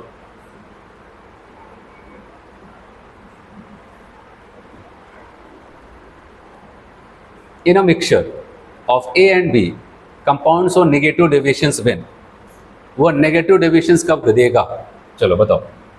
कह रहे AB interaction is stronger then AA and BB, कौन सा बोल रहे हैं यहाँ पर, नेगेटिव। और नेगेटिव में सही जाहिर सी बात आपको पता है क्या, AB इंटरेक्शन फोर्स क्या हो जाता था, ज़्यादा होता था किससे, AA और B से, सही है।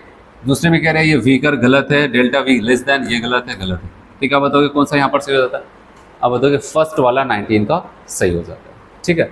तो यहाँ तक अभी तक हम लोग जो पढ़े हैं, यहाँ पर क्या पढ़े थे, ठीक है, आइडियल सोल्यूशन क्या होता है, उसकी कंडीशंस क्या होती हैं, फिर नॉन आइडियल सोल्यूशंस आपको बताया।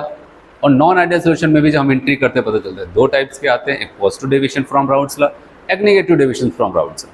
और पॉजिटिव और नेगेटिव डेविएशन की क्या क्या कंडीशंस थी, क्या क्या चीज़ें याद रखनी थी और उसके एग्जाम्पल्स, वो सारी चीज़ें हम लोग पढ़ चुके।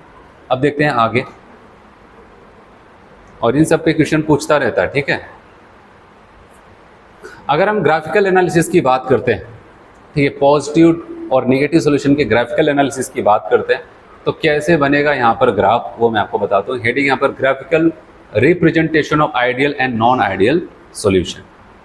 तो देखो, इसको समझने के लिए आपको कुछ बातों का ध्यान रखना पड़ेगा, तो आप इस ग्राफ को अच्छे से समझ सकते हैं। चलिए आपको बताएं एक पॉइंट यहाँ पर, PA बराबर PA नॉट XA है कि नहीं। अगर हम इसके बीच में जो राउट्स ने बताया, अगर y बराबर MX का फॉर्मूला फिट करें तो कौन सा ग्राफ यहाँ पर बनेगा। अब बताओ कि सेंटर से पास होगा, y एक्सिस पे हमने PA को रखा है, ठीक है, पार्शियल प्रेशर, और यहाँ पर हमने लिख दिया XA को।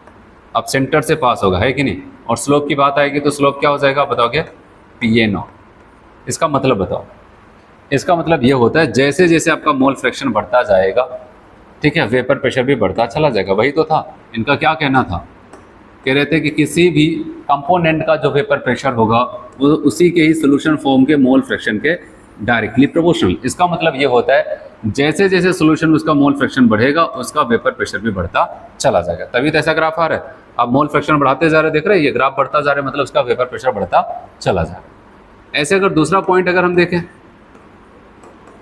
PB बराबर PB नॉट XB, इनके साथ भी ऐसे ही ग्राफ आएगा। ऐसे ग्राफ का मतलब यहाँ पर आप बताओगे कि यहाँ पर रख रहे हैं PB और यहाँ पर XB, जैसे जैसे इसका मोल फ्रैक्शन बढ़ेगा ये बढ़ता चला जाएगा। अच्छा ये बताओ, तो मतलब वही कंडीशन है, PB डायरेक्टली प्रोपोर्शनल XB के। अच्छा, बढ़ाने पर बढ़ रहे तो घटाने पे क्या घटता जाएगा, ये बात भी तो आपको समझनी पड़ेगी। भाई मान लेते हैं यहाँ पर ऐसे कुछ था, अब इसको समझ लो, यहाँ पर भी एक y एक्सिस है ना, यहाँ पर भी y एक्सिस मान लेते हैं। जब यहाँ से चल रहे थे बढ़ाने पर बढ़ता गया, और अगर हम आगे जाने पर बढ़ रहे, पीछे जाने पर क्या हो जाएगा, घटेगा। तो पीछे आएंगे तो क्या हो जाएगा, घटता चला जाएगा। ऐसे यहाँ पर आए, देखो यहाँ पर ये हो जाता है, y एक्सिस को यहाँ पर भी, इधर भी y एक्सिस होगा, यहाँ पर वैसे खींच देते हैं ऐसे। फिर यहाँ पर बताओ एक बार फिर से सारी चीज़ों को समझना, अगर हम बढ़ रहे हैं, मोल फ्रैक्शन को बढ़ा रहे तो वेपर प्रेशर बढ़ रहा था, ठीक है, ये बढ़ता जा रहा था। तो यहाँ पर ये बात भी तो आपको समझनी पड़ेगी, भाई अगर घटाएंगे तो ये घटता भी तो जाएगा, अगर पीछे आओगे तो इसे घटता जाएगा, आगे जाओगे तो बढ़ता जाएगा, है कि नहीं। और अब अगर यहाँ पर ग्राफ को हमें समझना है तो हमें क्या क्या बातें समझनी। जब प्योर फॉर्म का PA था, प्योर फॉर्म का वेपर प्रेशर A का था, फिर B का था, तो क्या होगा। अब आओ यहाँ पर पॉइंट्स में, आप अभी इस कॉर्नर पर, जहाँ पर मैं आपको लेके चल रहा हूँ वहाँ पर रहो।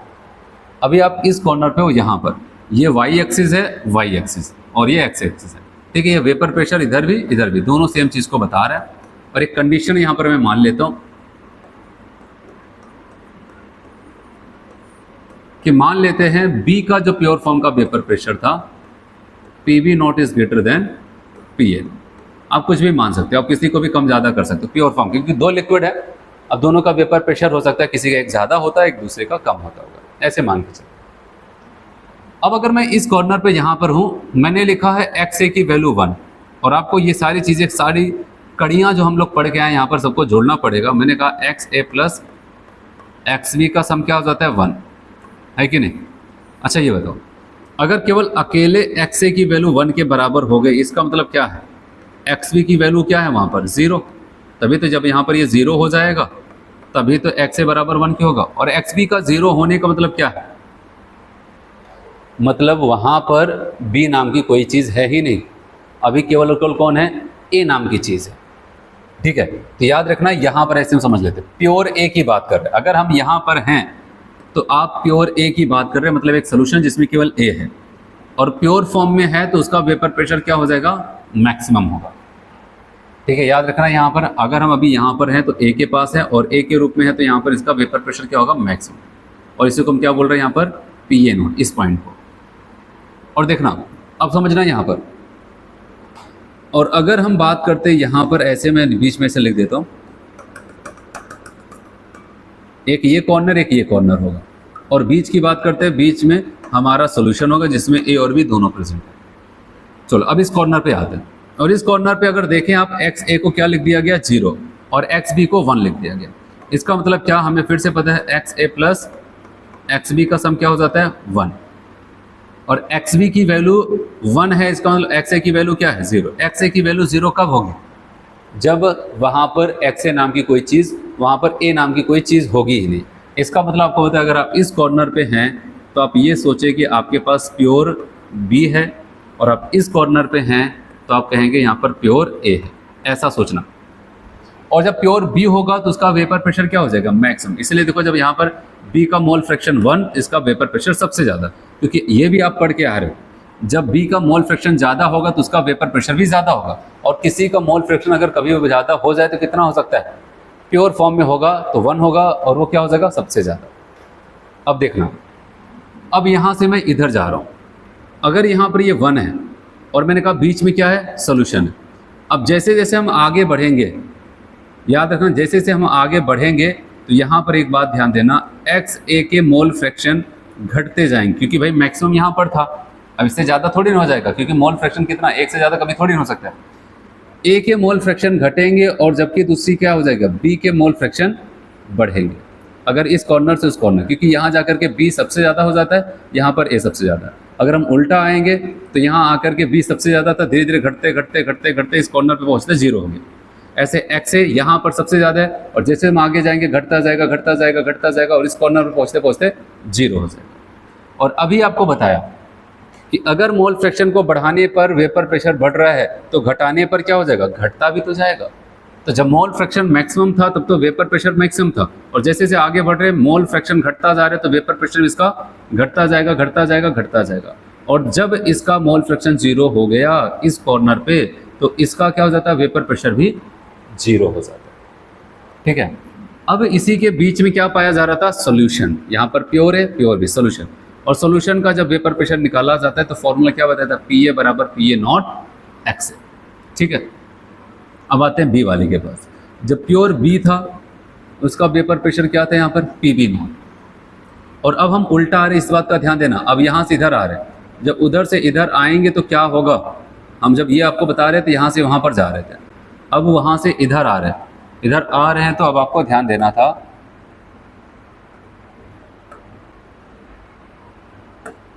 अब यहाँ पर ध्यान देना, हम आ रहे क्या, ऐसे उल्टा आ रहे हैं, तो ऐसे यहाँ पर आ रहे, इस बार हम इधर से उधर से मूव करते हुए यहाँ पर, और जैसे जैसे इधर आएंगे बी के मोल फ्रैक्शन क्या हो जाएगा, घटता जाएगा। अब बताओगे बी के मोल फ्रैक्शन क्या हो जाएंगे, घटते जाएंगे, जबकि ए के मोल फ्रैक्शन क्या हो जाएंगे, बढ़ते जाएंगे।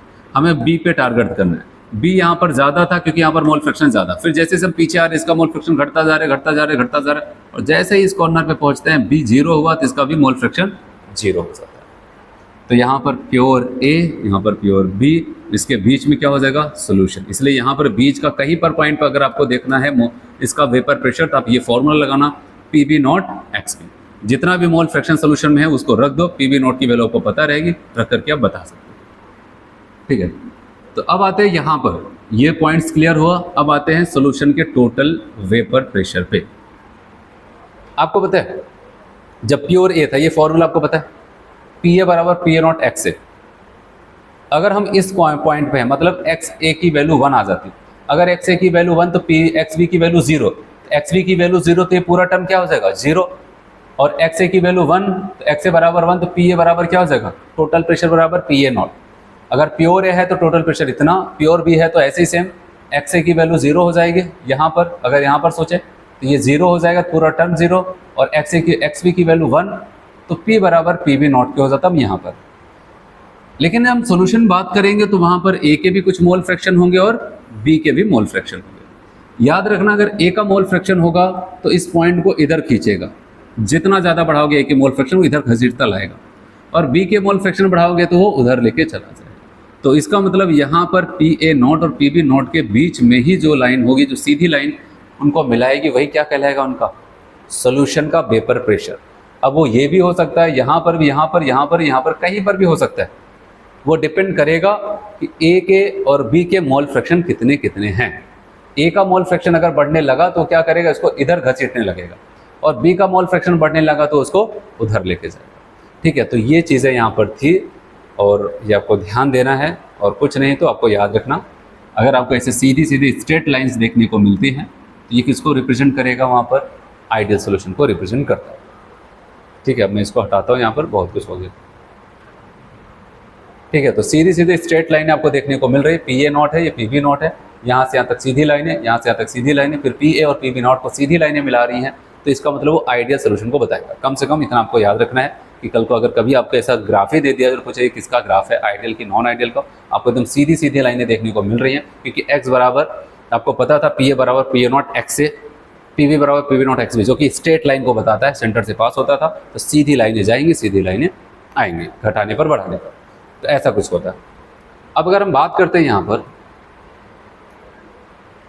नॉन आइडियल सोल्यूशन, और नॉन आइडियल सोल्यूशन की अगर हम लोग बात करते हैं, ये दो हो सकते हैं।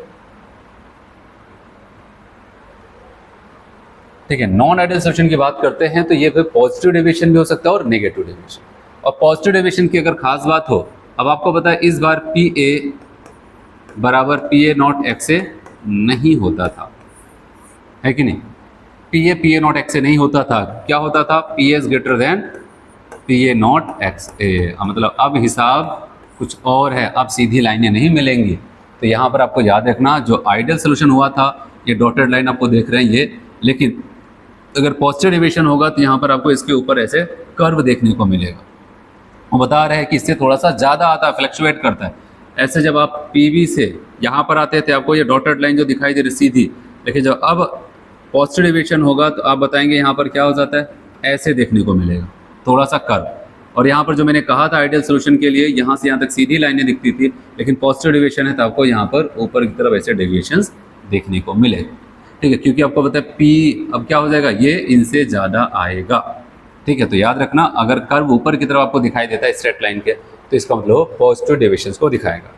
ऐसे ही सेम अगर हम बात करते हैं, कर्व अगर आपको नीचे की तरफ ऐसा दिखाई दे रहा है, स्ट्रेट लाइन यहाँ से उसके नीचे अगर आपको ऐसा दिखाई देता है, तो यहाँ पर आप क्या बताओगे, नेगेटिव डेविएशन। तो आपको बस ऐसा देखना है, बहुत ज़्यादा ऐसा कुछ है नहीं। ठीक है, देख करके आप उसको पहचान सकते हैं। अगर यहाँ पर स्ट्रेट लाइन के नीचे आपको ऐसा कर्व देखने को मिलता है तो नेगेटिव डेविएशन, ऊपर दिखता है पॉजिटिव डेविएशन, और सीधी सीधी लाइन अगर आपको देखने को मिलती है तो वो आइडियल सोल्यूशन को बताएगा। तो यहाँ तक था, आप बताओगे आइडियल और नॉन आइडियल सोल्यूशन की कहानी। ठीक है, अब इसके अलावा और कुछ इससे थोड़ा सा जुड़ा हुआ टॉपिक है जो खास करके नॉन आइडियल से, उसको हम लोग यहाँ पर देखते हैं। नाम है उसका एजियोट्रॉपिक मिक्सचर या फिर कांस्टेंट बॉइलिंग मिक्सचर। ठीक है, ये भी क्वेश्चन अभी जल्दी में पूछा गया था नेट में 1-2 साल पहले, उस पर एक एग्जाम्पल पूछा गया था। तो यहाँ पर देखते हैं ये एजियोट्रॉपिक मिक्सचर होता क्या। ठीक है, तो याद रखना कि एजियोट्रॉपिक मिक्सचर जो हो जाता है एक ऐसे मिक्सचर की बात करता है जिसमें हमारे पास मान लेते हैं 2 लिक्विड है, एक ए नाम का और एक बी नाम का। ए नाम के जो ए लिक्विड है उसका बॉइलिंग पॉइंट कुछ और था और बी वाले लिक्विड का बॉइलिंग पॉइंट कुछ और था। फिर हमने क्या किया, दोनों की एक फिक्स अमाउंट मिलाई, एक कैलकुलेटेड अमाउंट लिया। ठीक है, और लेकर के एक ऐसा सोल्यूशन बना दिया कि जिस सोल्यूशन में अब ए और बी दोनों सेम टेम्परेचर पे बॉईल करने लगे। पहले क्या खास बात थी, ए का बॉइलिंग पॉइंट कुछ और, बी का बॉइलिंग पॉइंट कुछ और, लेकिन अब हमने जब उनको एक फिक्स रेशियो के साथ, एक फिक्स प्रोपोर्शन के साथ हमने मिलाया, तो वो क्या करते हैं, अब दोनों क्या करते हैं, एक साथ उड़ने लगते हैं, एक साथ कंडेंस होने लगते हैं। तो मतलब नेचर अलग अलग था। ठीक है, वहाँ पर बॉइलिंग पॉइंट अलग थे, लेकिन हमने एक ऐसा मिक्सचर्स बना दिया कि अब वो लिक्विड ऐसा लग रहा था 2 लिक्विड मिलकर के एक नया लिक्विड को जन्म दे दिया। और उस नए लिक्विड की खास बात ऐसा नहीं कि हम बाद में क्या कर सकते हैं, ठीक है, उसको हीट करेंगे किसी एक पर्टिकुलर टेम्परेचर पे तो एक हट जाएगा, एक बचा रह जाएगा, नहीं। आपको पता है 2 लिक्विड अगर वोलेटाइल्स हैं या फिर जैसे भी हैं, उनको सेपरेट करने के लिए ज़्यादातर जो हम टेक्निक यूज़ करते हैं वो यूज़ करते हैं डिस्टिलेशन या फिर फ्रैक्शनल डिस्टिलेशन। जब मैं आपको ऑर्गेनिक पढ़ाऊंगा वहाँ पर मैं आपको इन सब के बारे में प्यूरिफिकेशन मेथड्स पढ़ाऊंगा तो वहाँ पर बताऊंगा। तो डिस्टिलेशन और फ्रैक्शनल डिस्टिलेशन से हम 2 लिक्विड्स को आपस में अलग करते हैं ज़्यादातर। और वहाँ पर हम कैसे अलग करते थे, मान लेते हैं एक का बॉइलिंग पॉइंट 40 है और एक का बॉइलिंग पॉइंट 60 है, तो हम फ्रैक्शनल डिस्टिलेशन करते थे तो उसमें क्या करते थे 40-45 के आसपास का टेम्परेचर दे देते थे, जिसकी वजह से क्या होगा 40 वाला वेपराइज होकर के निकल जाएगा और 60 वाला तो वेपराइज होगा नहीं। अगर थोड़ा बहुत मॉलिक्यूल्स होंगे तो इसको इतना फ्रैक्शन से गुजारते थे कि ऊपर थोड़ा बहुत जा करके वो वापस आ जाते थे। और थोड़ा सा लंबा प्रोसेस होता था तो जा करके 40 वाला क्या करेगा, क्योंकि अगर हमने 40-50 के आसपास का दिया, जिसका बॉइलिंग पॉइंट कम था वो 40-50 जल्दी क्या करेगा, बॉइल करेगा, बॉइल करके उस बीकर से निकल जाएगा और उसको स्टोर करते थे दूसरे बीकर में। और क्या हो जाता है, जो ज़्यादा हायर बॉइलिंग पॉइंट्स वाला था वो वहीं पर बचा रह जाता। ठीक है, ऐसे करते हैं। लेकिन ये जो लिक्विड्स यहाँ पर बन रहा है, जो यहाँ पर एजियोट्रॉपिक मिक्सचर्स बन रहा है, इसकी खास बात यह है कि कह रहा है कि करो जो भी तुम्हें दिमाग लगाना है। ठीक है, आपने पता चला जो टेम्परेचर दिया उस टेम्परेचर पे दोनों एक साथ साथ, वो भी नहीं कम ज़्यादा नहीं, सेम रेशियो के साथ, जो रेशियो उनका लिक्विड फॉर्म में था वही रेशियो के साथ वो क्या कर, जैसे ये रेशियो था लिक्विड में, यही सेम रेशियो उनको मिल रहा है वेपर फॉर्म में, फिर कंडेंस किया गया फिर से वही सेम रेशियो। मतलब ऐसा लग रहा है कि एक ऐसा सोल्यूशन बन जा रहा है जो कह रहा है कि अब साथ जीने मरने की कस्में खा लिया, कह रहा है अब साथ साथ उड़ेंगे और साथ साथ ठंडे होकर के नीचे आएंगे। ठीक है, तो ये होता है एजियोट्रॉपिक मिक्सचर, जिसको हम कहते हैं कांस्टेंट बॉइलिंग मिक्सचर के नाम से भी जानते हैं, या फिर कहते हैं एक ऐसा सोल्यूशन जिसको हम डिस्टिलेशन या फिर फ्रैक्शनल डिस्टिलेशन से भी अलग नहीं कर पाते हैं, उसी को कहा जाता है एजियोट्रॉपिक मिक्सचर। आया समझ में क्या होता है एजियोट्रॉपिक मिक्सचर? ठीक है, तो देखते हैं यहाँ पर एजियोट्रॉपिक मिक्सचर में क्या होता है। एजियोट्रॉपिक मिक्सचर या फिर कांस्टेंट बॉइलिंग मिक्सचर कहा गया a mixture which can not be separate into pure components by distillation और fractional distillation is known as azeotropic mixture. एक ऐसा कंपोनेंट्स, एक ऐसा मिक्सचर जिसको हम फ्रैक्शनल डिस्टिलेशन या फिर डिस्टिलेशन से अलग ही नहीं कर पाते, वो एजियोट्रॉपिक मिक्सचर्स कहलाता है। फिर यहाँ पर और क्या बताया जा रहा है, और किस बात से आप समझ सकते हैं, कई डेफिनेशंस लिख दी गई। कह रहा mixture which boil at same temperature without changing composition is known as azeotropic mixture. एक ऐसा सोल्यूशन, ठीक है, जो बिना अपने कंपोजिशंस के बदले, ठीक है, सेम टेम्परेचर पे बॉयल करने लगता है। जैसे मान लेते हैं ए और बी 1:2 रेशियो के साथ कहाँ पर थे, सोल्यूशन फॉर्म में, तो उनका वेपर फॉर्म जो बना वो भी 1:2 रेशियो के साथ बना। फिर हमने उसके वेपर को ठंडा कर लिया, कंडेंस कर लिया, अब जो वहाँ पर कंडेंस फॉर्म बना वो भी 1:2 रेशियो के साथ है। मतलब सेम कंपोजिशन, ऐसा नहीं कि अब ऊपर जाने के बाद 3:4 हो जाए, कुछ और नहीं, एक साथ साथ उड़ रहा है। ठीक है, फिर कह सकते हैं mixture which have a same composition in a solution as well as vapour state. एक ऐसा सॉल्यूशन जिसका सेम कंपोजिशन सॉल्यूशन में, जो कंपोजिशन सॉल्यूशन मिल रहा है वही सेम वेपर में मिल रहा है, उसको भी हम एजियोट्रॉपिक मिक्सचर्स कह सकते हैं।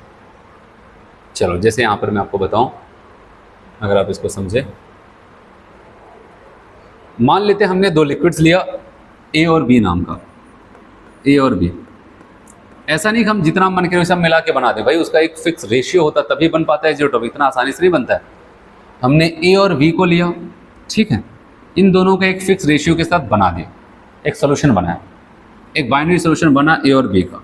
मान लेते यहाँ पर ए के जो मोल फ्रैक्शन थे वो एक्स ए थे और बी के मोल फ्रैक्शन को एक्स बी मान लिया। फिर जब इनको हीट किया गया तो एक सेम टेम्परेचर पे बॉयल करके ऊपर पहुँच गया, और जब ये वेपर फॉर्म आप देख रहे हैं यहाँ पर, ये वेपर बना, फिर वेपर को हमने क्या किया, कहीं पर ऐसे पास किया, फिर कंडेंसर लगा करके इसको हमने क्या किया, वहाँ पर कंडेंस कर लिया, ठंडा कर दिया, तो वेपर फॉर्म बना। वेपर फॉर्म के मोल फ्रैक्शन को हम लोग वाई ए और वाई बी भी बोल सकते हैं। यहाँ पर ए और बी दोनों लोग पहुँचे। फिर इसको जब हमने ठंडा किया यहाँ पर, तो यहाँ पर ए और बी फिर से पहुँचे। इनके मोल फ्रैक्शन को, क्योंकि सोल्यूशन लिक्विड फेज का हो जाता है, एक्स ए डैश और एक्स बी डैश। और इनकी खास बात याद रखना, जो मोल फ्रैक्शन की वैल्यू ए का इस सोल्यूशन में आया वही सेम वैल्यू यहाँ पर भी आएगा, उसके वेपर फेज में भी आएगा, वही सेम वैल्यू इसके कंडेंस फॉर्म में भी आएगा, एक्स ए डैश। मतलब मोल फ्रैक्शन कोई बदलाव नहीं। मोल फ्रैक्शन में बदलाव ना होने का मतलब कह रहे हैं उनके कंपोजिशन में कोई बदलाव नहीं। फिर ऐसे ही बात करते हैं, जो मोल फ्रैक्शन बी का यहाँ पर होगा वही सेम उसके वेपर फेज में होगा, वाई बी, वही सेम उसकी क्या हो जाएगा वहाँ पर कंडेंस फेज में। तो ये चीज़ आ जाती है। जैसे एक एग्जांपल समझ लेते हैं, मान लेते हैं यहाँ पर इसका जो ए का मोल फ्रैक्शन, ऐसा मान लेते हैं कि एग्जांपल ना, मान लेते हैं 0.25 और इसका 0.75 है। तो जब हम इसके क्या करते हैं, यहाँ पर वेपर फेज में जाते हैं, तब भी यहाँ पर क्या हो जाएगा, ये 0.25 ही होगा और इनका 0.75 ही होगा। और जब हम इनके क्या करते हैं यहाँ पर, ठीक है, इस फॉर्म में आते कंडेंस फॉर्म में, तब भी ए का 0.25 ही होगा और ये 0.75। और ऐसा तभी पॉसिबल है जब वो सेम रेशियो के साथ यहाँ पर पहुँचेंगे और सेम रेशियो के साथ यहाँ पर पहुँचेंगे, तभी ऐसा हो सकता है। और ऐसा हो रहा है तो इसका मतलब वो क्या कर रहे हैं, एक ही टेम्परेचर पे क्या कर रहे हैं, वो बॉयल कर रहे हैं। ठीक है, भले उनके बॉइलिंग पॉइंट्स ए के अलग थे, बी के अलग थे, लेकिन मिलने के बाद उन्होंने ऐसा सोल्यूशंस बनाया जिसकी वजह से क्या हो जाता है, वो सेम टेम्परेचर पे बॉयल करने लगते हैं। ठीक है, तो ये था एजियोट्रॉपिक मिक्सचर्स। अब हम देखते हैं यहाँ पर इसकी क्या खास बात है, कौन इसको बनाता है। तो चलिए हम लोग बात करते हैं एजियोट्रॉपिक मिक्सचर्स को कौन बनाता है। सवाल आता है, अभी हम दो सोल्यूशन पढ़ के आ रहे हैं, एक आइडियल एक नॉन आइडियल। तो पहला अगर क्वेश्चन आपसे पूछा जाए एजियोट्रॉपिक मिक्सचर को कौन बनाएगा, आइडियल बनाएगा कि नॉन आइडियल बनाएगा, तो याद रखना यहाँ पर आइडियल वाले एजियोट्रॉपिक्स को नहीं बनाते हैं, कौन बनाता है, non ideal solution. Azeotropic mixture is formed by the non ideal solution, that is a ideal solution do not form azeotropic mixture. तो याद रहे कि एजियोट्रॉपिक मिक्सचर को आइडियल सोल्यूशन नहीं बनाता है। तो इसीलिए कभी भी अगर ऐसा आ जाए पहला बेसिक सा क्वेश्चन कौन बनाएगा, तो आप रखना याद कि वहाँ पर नॉन आइडियल वाले बनाते हैं। और बताया कि अगर नॉन आइडियल, और नॉन आइडियल तो दो प्रकार के होते हैं, टू टाइप्स के होते हैं, एक पॉजिटिव एक निगेटिव। तो कहा गया हाँ ये तो होता है, तो इसका मतलब एजियोट्रॉपिक मिक्सचर भी दो टाइप्स के होने चाहिए, तो होने चाहिए। तो आप बताओ कि इसका मतलब यहाँ पर निकल के आता है कि नॉन आइडियल सोल्यूशन इनको बनाता है, और non ideal solution two types के, इसका मतलब हमारे एजियोट्रॉपिक मिक्सचर भी टू टाइप्स के होते हैं। तो अब उनको हम लोग देखेंगे यहाँ पर। तो आपको वही कह रहा है, we know that non ideal solutions are two types, so azeotropic mixture also of two types, ये दो टाइप्स के हो जाएंगे। चलो पहले टाइप्स की बात करते हैं, और ये सारी चीज़ें आपको समझ में आएंगे अगर आपने पॉजिटिव में भी पॉजिटिव और निगेटिव डिविजन को अच्छे से समझा। चलिए आपको यहाँ पर कहता है मिनिमम बॉइलिंग एजियोट्रॉप, या फिर जिसको कहते हैं मैक्सिमम वेपर प्रेशर एजियोट्रॉप। आपको होता है बॉइलिंग पॉइंट्स और वेपर प्रेशर के बीच में कैसा रिलेशन, इनवर्स का।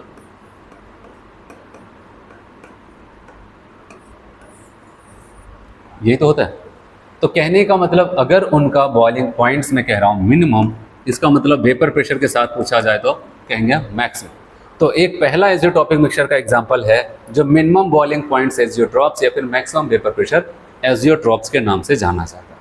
और बताया कि यहाँ पर such type of azeotropic mixture is formed bye positive deviation solution. अब क्यों बॉइलिंग पॉइंट, आप किसी एक पॉइंट को अच्छे से क्लियर कर लो, मिनिमम बॉइलिंग पॉइंट्स। बताओ पॉजिटिव और नेगेटिव में कौन सा ऐसा सोल्यूशन है जिसका बॉइलिंग पॉइंट मिनिमम हो गया था।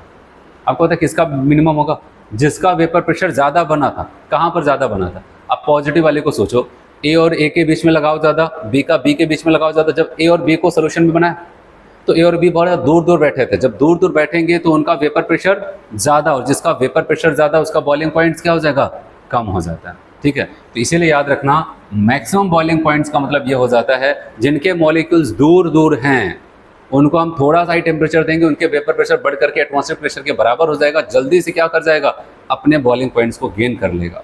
तो इसका मतलब आपको याद रखना है वहाँ पर कि हम क्या कर रहे हैं, पॉजिटिव डेविएशन की बात कर रहे हैं, ऐसे सोल्यूशन की बात कर रहे हैं जिनके पार्टिकल्स बड़े दूर दूर बैठते थे, और दूर दूर बैठेंगे तो वेपर प्रेशर ज़्यादा और बॉइलिंग पॉइंट्स कम। इसलिए याद रखना ये positive deviation solution maximum minimum boiling points azeotrope का फॉर्मेशन करता था।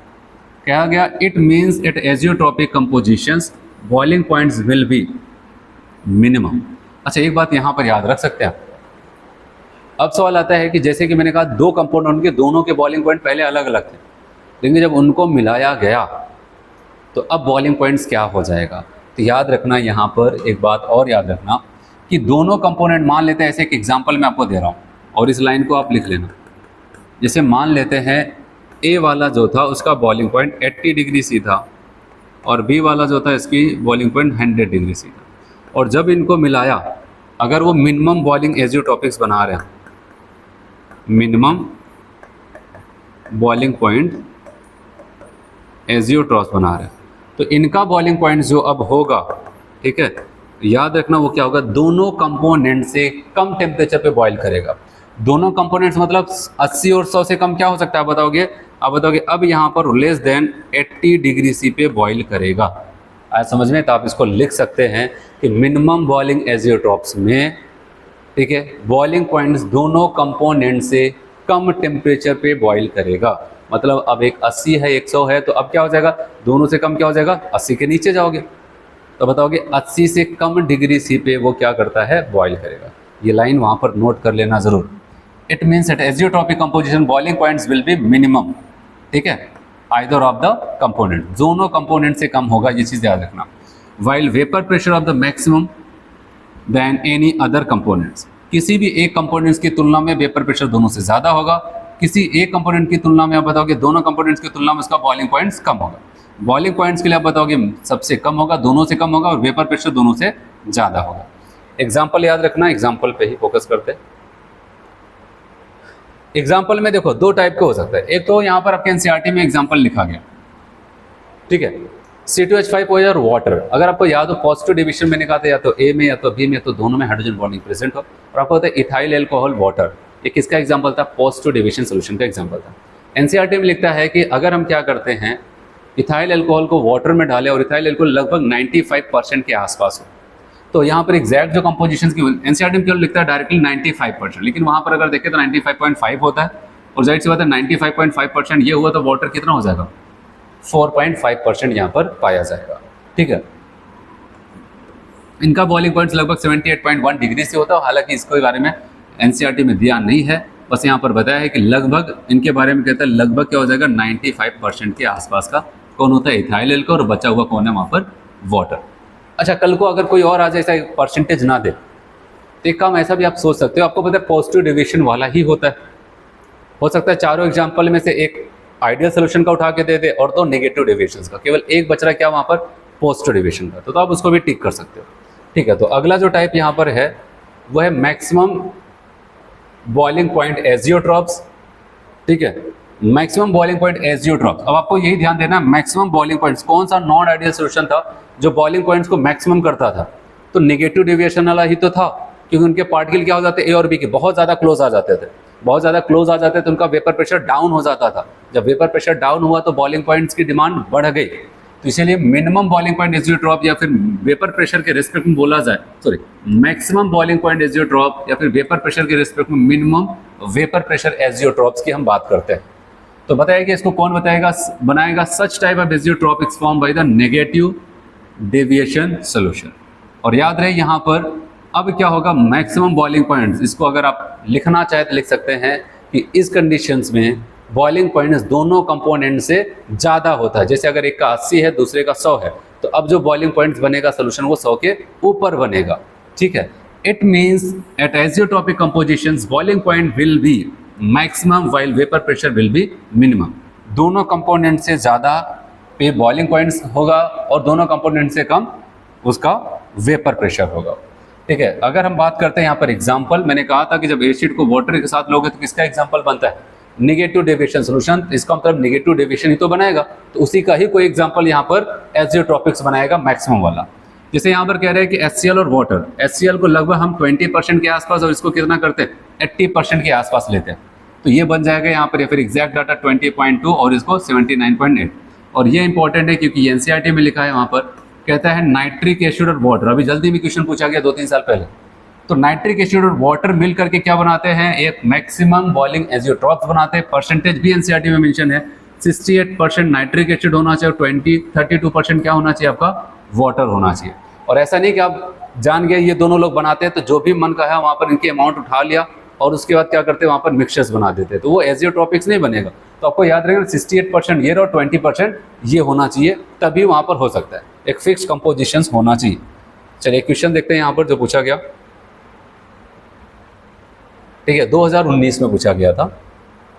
कहा गया कि the mixture that form the maximum boiling azeotropes, maximum boiling azeotropes पूछा जा रहा है। तो बताओ कौन सा एग्जांपल यहाँ पर? मैक्सिमम बॉइलिंग पॉइंट्स देखते ही आपने कहा ये तो नेगेटिव डेविएशन की बात कर रहा है कि नहीं? और नेगेटिव डेविएशन यहाँ पर कोई परसेंटेज नहीं पूछा गया है, डायरेक्ट एग्जांपल। अब बताओ हेप्टेन और ऑक्टेन, ये तो किसका एग्जांपल हो जाएगा? आइडियल सोल्यूशन का। वाटर नाइट्रिक एसिड, ये क्या हो जाएगा? नेगेटिव डेविएशन का एग्जांपल होगा और आपको उसी को तो टिक करना था। अब बताओगे यही हो जाएगा। ये वाला इथेनॉल वाटर किसका है? Positive deviation.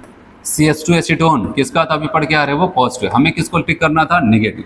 तो अगर हमें इतना ही पता है कि मैक्सिमम बॉइलिंग नेगेटिव डेविएशंस करता है, तो हो सकता है चारों ऑप्शन में से केवल एक ही ऐसा कुछ हो जो वहाँ पर नेगेटिव डेविएशन का एग्जाम्पल, ठीक है। तो यहाँ तक आपका पॉजिटिव नेगेटिव डेविएशंस हो गया, आइडियल सॉल्यूशंस हो गया, उसके बाद एजियोट्रॉपिक मिक्सचर हो जाता है कंप्लीट, ठीक है। अगले टर्न पे हम लोग क्या करते हैं? कोलिगेटिव प्रॉपर्टीज, जो कि इसका दूसरा जोन होगा यहाँ पर, और उसी को पढ़ते पढ़ते चैप्टर खत्म होगा। तो आज हम लोग इतना करते हैं। Thank you.